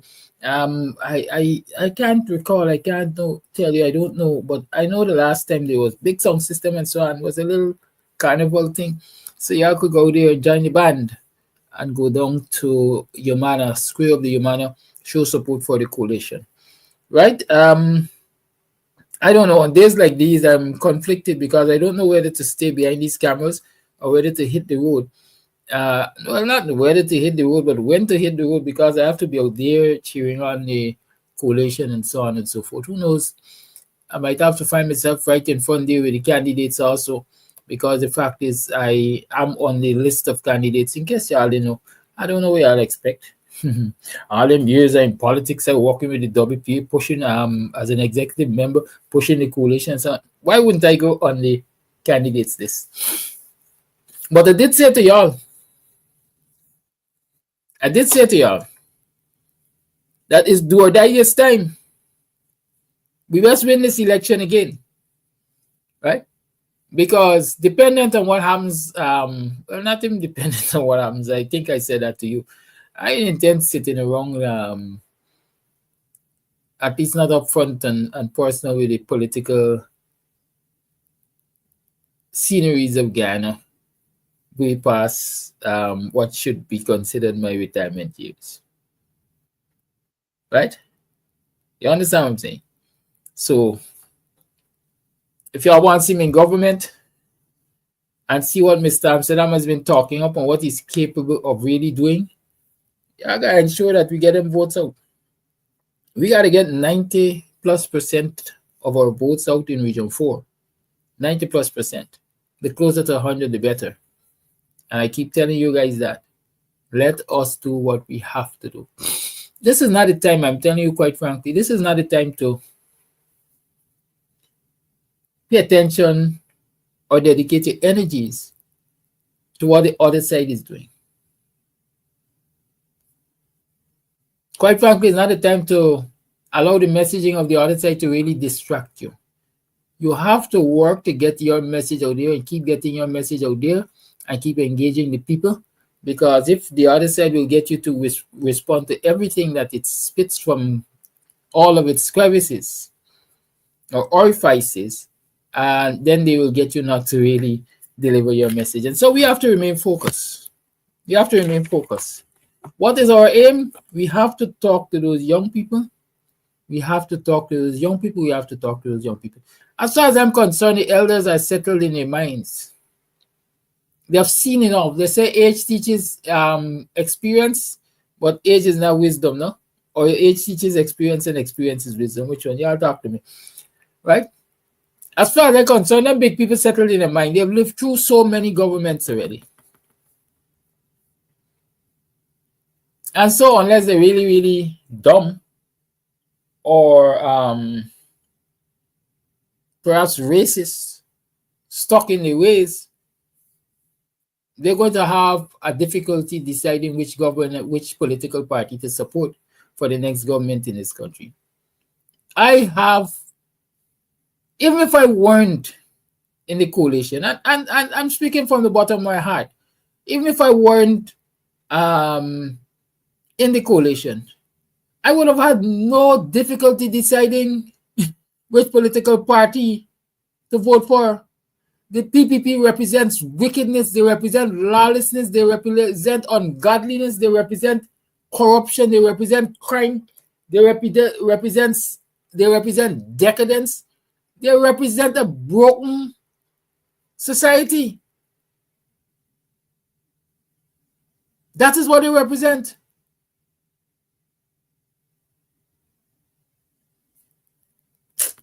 I neighbor. A political party that defends rape, it defends murder, it defends theft of state resources.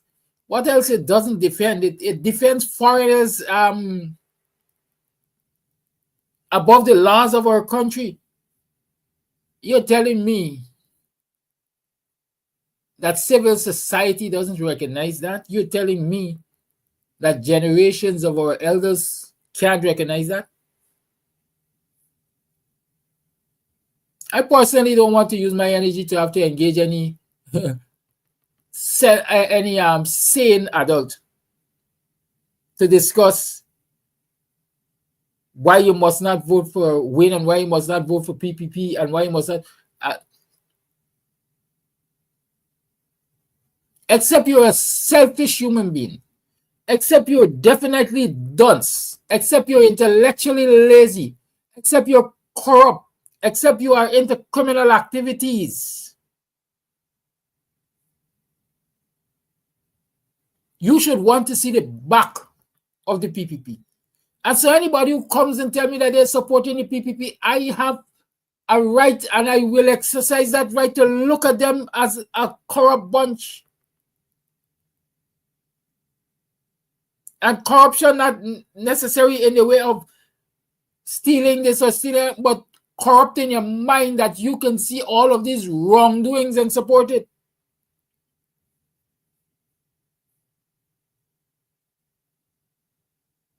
Our young people, we have to talk to them, and we really have to talk to them. Generations upon generations of youths have always told themselves they know best. A famous tale in the Bible is the prodigal son. He knew best. He knew what to do with his inheritance. And he demanded it. Because in his eyes, perhaps the father wasn't doing anything for him. Because he ain't getting it to splurge. The father ain't doing anything for him. You hear the cry often? Coalition ain't do nothing for me. PNC ain't do nothing for me. Abno ain't do nothing for me. And he demanded his inheritance. And he went and he feared it out. I was about to use another word. Another F word, that is. He feared it out. Right? And then when he lay down, when he threw back in his quiet time and was eating what the swines were eating, he reflected and he said, what? This is what I've come to? This is what I've come to? With all that my father had in store for me, and all that he has given me and attempted to give me and encouraged me to stay close to home. This is what I turned to.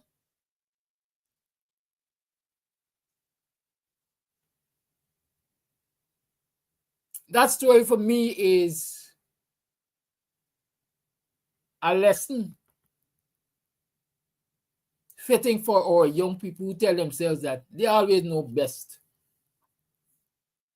And they know that because their friend get a motorbike from Mohammed, they could get a motorbike from Mohammed too. And because Mohammed has been giving out a token few motorcycles and cars and bikes and a few homes and so on, Mohammed is going to deliver the nation's resources to them. That's what they think they know. I'm very worried for that. Because come the 2nd of September, all the freebies from Mohammed is finished. All the freebies from the PPP is finished. There are somebody in the streets is there on the clock and thing.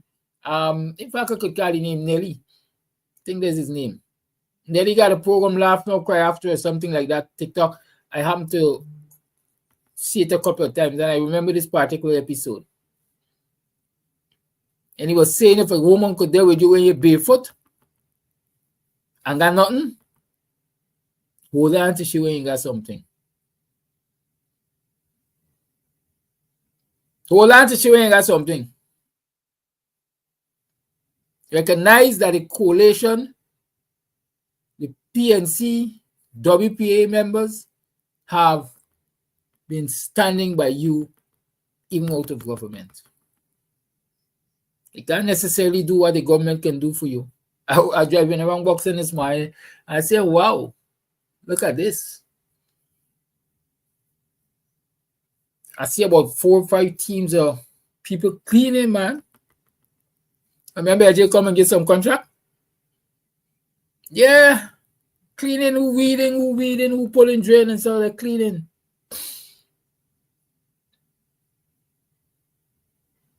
What happens the morning after?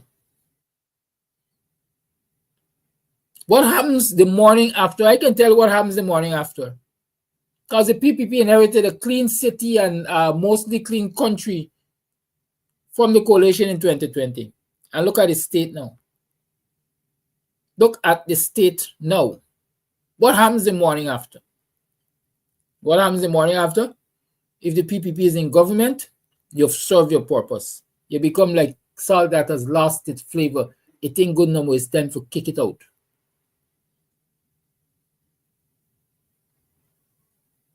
And so I'm cautioning them young people. Your upward mobility doesn't necessarily lie in a contract every 5 years. In fact, it can't lie in a contract every 5 years or every 4 years or even every 2 years or every 3 years. It can't. The upward mobility cannot lie in that.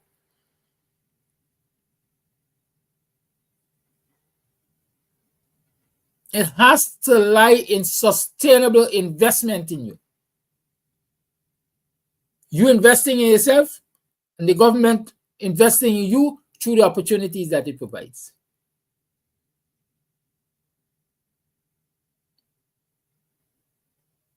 So youths gotta pay attention. Look how they're running it. And they give you contract and they give you this and they give you that. How sustainable is it? I hear my villagers are talking.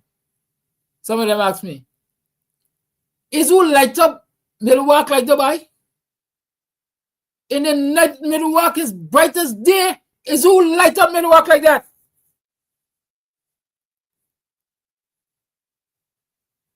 I could tell you. Most likely, the PPP light up Milwaukee like that. They give out contracts, didn't they?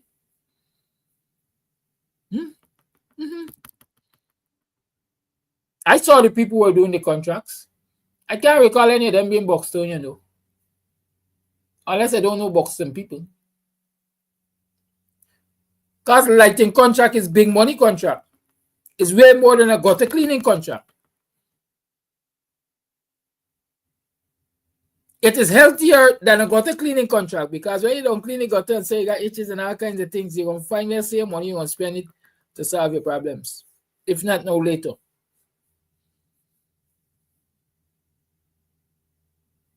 I remember we had a villager, I think his name was Pun or Tun. I remember him from the days when I had my bar down the Milwaukee Road. He used to come and he only used to drink high wine. And his skin was covered in rashes and so on and so forth. And Tun was a bushman. Tun used to work with the Pereiras. He used to sit up on a bag.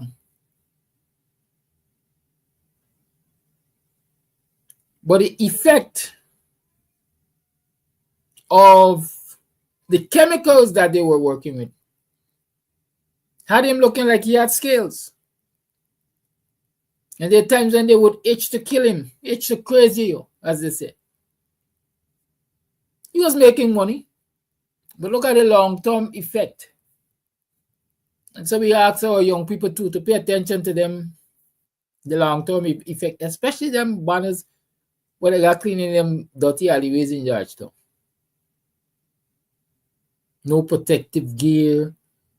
Listen, I ain't gonna even lamenting them, but young people just gotta ask themselves, what happens in the morning after?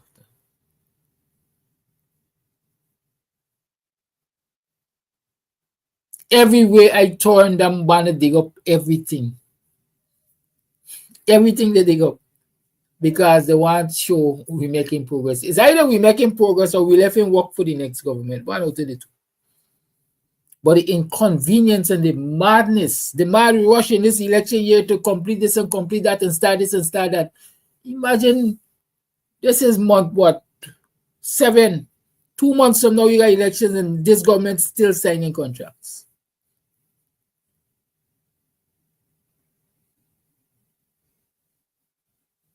What year you had, or since last year, since the youngsters had to pay for their CXC subjects? You know how many youths did not write CXC examination because they couldn't find the money to pay for the subject? But they go through the stress and strain, and some of them paid, some of them just drop out of school. And now you come in 2 months to an election and tell people, all those of you paid for your CXC examinations, we're giving you back the money. Let's start today. We're going to give you back the money.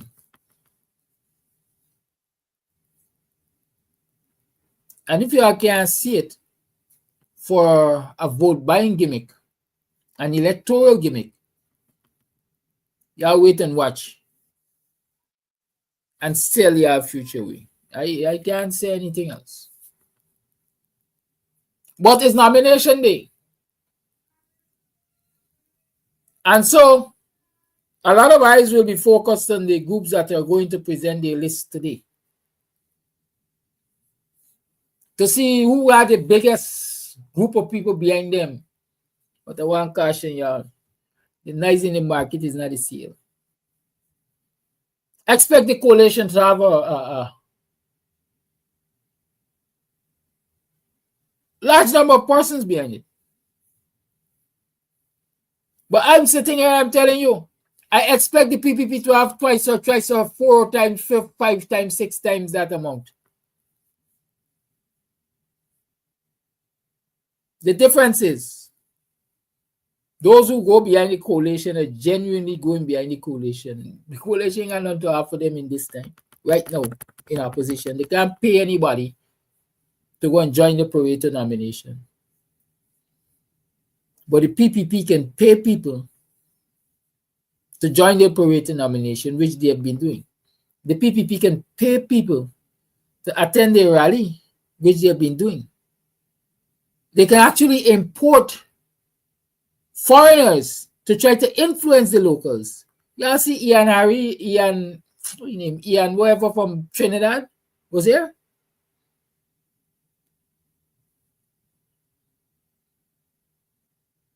Flown into this country, being flown left, right, and center on state asset, the GDF aircraft.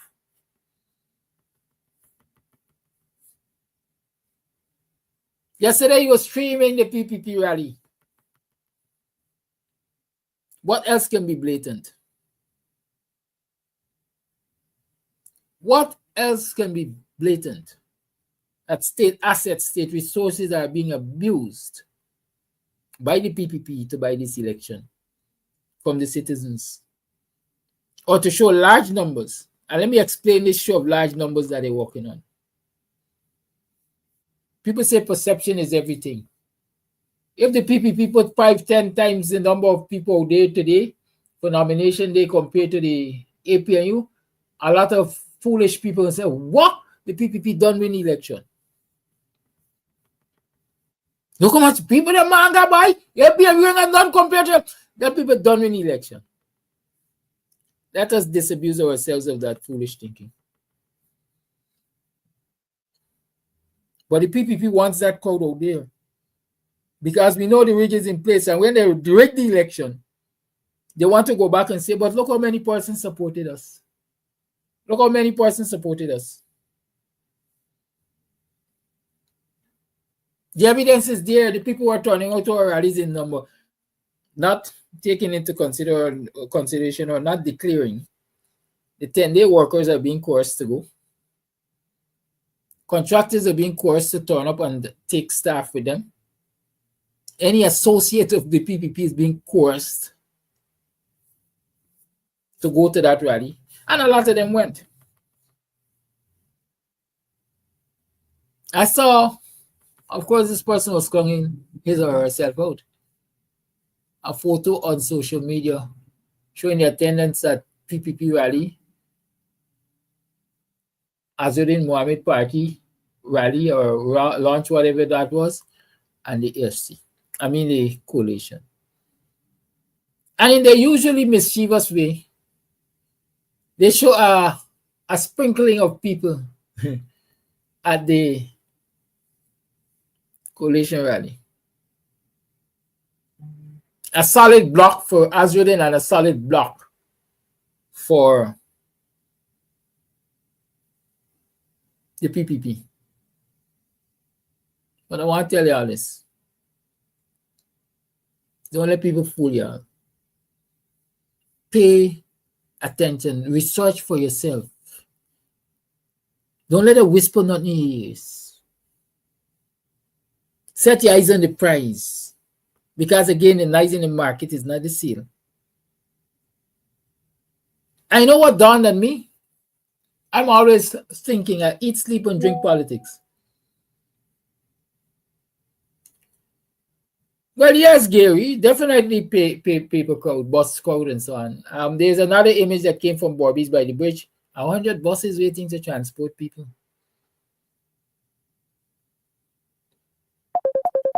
In another territory,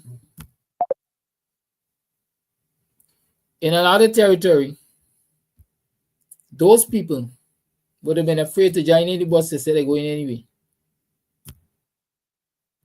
Because politics is that nasty.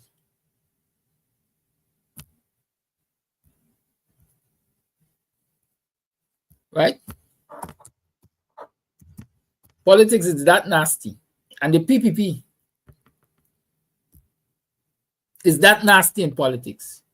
And since they would do anything to stay in power and to influence the people they depend on for votes, I personally would be afraid to join any bus or any large gathering with the PPP to go anywhere. Because there is history of the PPP doing wicked things to their own people to blame other people. But I only saying, I want people to say I promoting violence or I insinuating violence. I am saying that the PPP is known to be a wicked bunch. They are known to be a wicked bunch. Be very careful. And it also dawned on me, the political historians in this country will tell you, the PPP has never launched its election campaign in Georgetown, especially at Kitty. And so I asked myself, why suddenly they're coming to Georgetown at Kitty to launch the rally, to launch a campaign? You know why? Check historically, all or if not all, most of the campaigns were being launched in the East, Region 6 to be exact, Babu Jan area, Quarantine. But the polls have shown that the PPP's numbers in Region 5 has dwindled by a whole lot. Even while the PPP in government, the people from Region 6, the so-called stronghold, bailing out upon them. Bailing out on them. And so it's a risk, it's a chance to go to Barbies and launch because this thing not going to look good. Let me launch in Georgetown. Despite being at the kind of support in Georgetown, I'll show you the logic. Right? Then we go to Kitty and launch. You know why we go to Kitty and launch? And I want you all who are talking about crowd to compare this as a fact. The Square of the Revolution is a big open space, open sepulchre. A big open space. And those of you who are fair-minded will tell you that people were all over the Square of the Revolution, all down Vicinian Road, all down Hatfield Street, sitting in vehicles and all of that, and being a part of the coalition launch. Arthur, we're going to argue though. I'm going to talk to you about it just now. But Kitty, Alexander Street Kitty, is a strip, a road. It is a strip. And so people ain't getting freedom to spread out. You got to corral them. You corral them in Kitty so they look like a whole lot of folks. But it's a whole lot of folks with your mind. It appears to be a whole lot of folks because they're on a strip. If you want, they got to jostle for space. And so I am saying, I'm willing to bet the attendance that the PPP had, despite that they pay people $10,000 to attend, is not comparable to what the coalition had at the Square. It's a fool that talk, fool not listen, fool that observe, though. Right? So why you pay attention to that? Because perception is everything. And the PPP has made a study of it. Look at the community meetings, and this is, I'm going to say this and stop. Look at the community meetings that the PPP has been having around this country. I happen to see a couple of them on social media. One of them, I think, is Gita saw on stage talking to herself. Forgive me if it's not Gita, but I think it was Gita. Talking to herself. And when they turn the camera to show the attendance, you see a strip of about 10 PPP persons. All of them, in short, the PPP apparatchiks who were at that meeting were more than the people who attended that meeting from the village.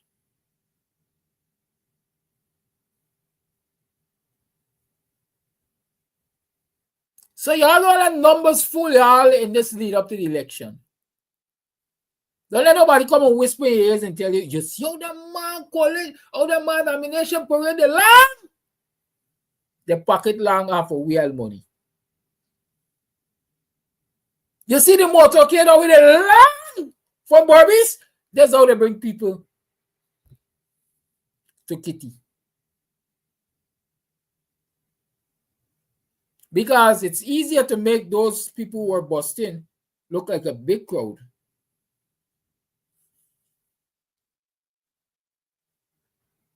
On a strip of land. And it is to put them at Babujan and make it happen.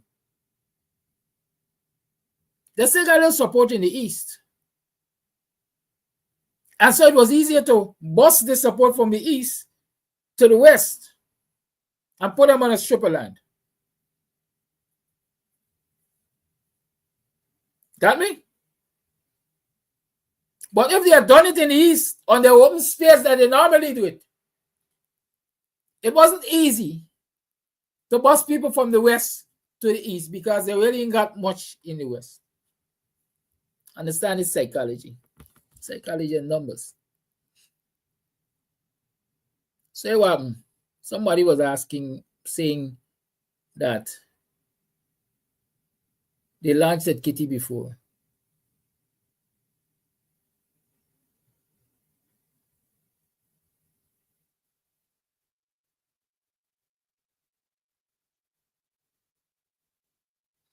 Good. So Winston Jordan is saying the last few elections of PPP have been launched at Kitty Market. Having lived in Kitty for years, there's no Kitty Market Square. In fact, the whole area comprising Bar and Alexander Streets is a very small, narrow, and cramped. It's very small, narrow, and cramped. Even if the crowd extended south to Shell Road and north to Thomas Street, you neither get a huge nor mammoth crowd. The point I am making. Backed up by Winston Jordan. And hear me, Winston Jordan, I got tremendous respect for your memory and so on. But I am saying, I cannot recall the PPP launching any election campaign at Kitty. They always have perhaps a final meeting at Kitty. I know the PPP hosts maybe their final meeting, their last meeting in the campaign season at Kitty on that same stretch. I can't recall them launching their campaign there. And so maybe we could challenge each other on that fact. But like I say, I always trust your memory and your judgment and your information and so on. But in my head, that is what I remember the PPP doing at Kitty, hosting the final rally or final meeting, whatever they call it, there, not launching. Right? Good.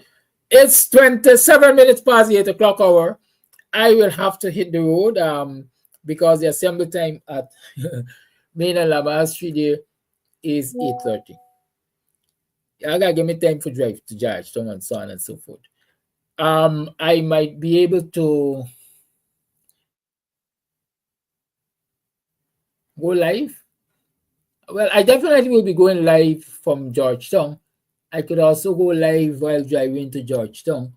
But I'd rather not do it. So what we're going to do. I'm going to call the program now. I'm going to get into Georgetown and we're going to come back on. Is that fair?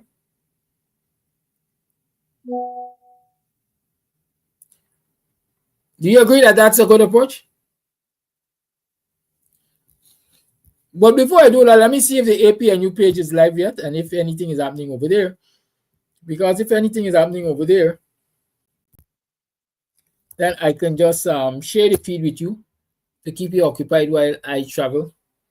And then we can come back and right?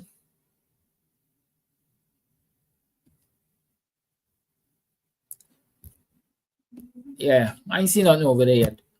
So stay put, stay strong. I'll catch you when I catch you.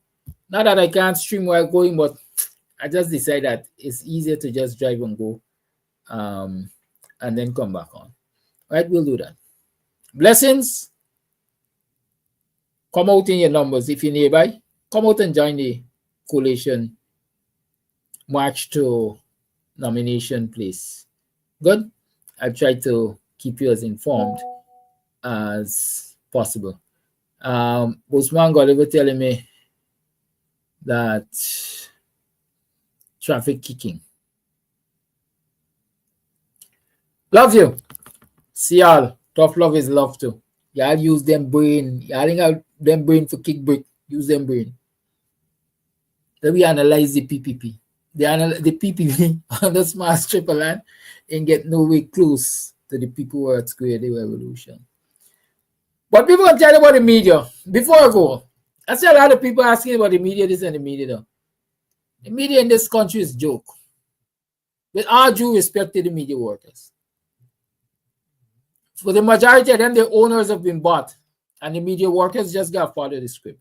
We're going to talk about it later. Have a good day, folks. Goodbye.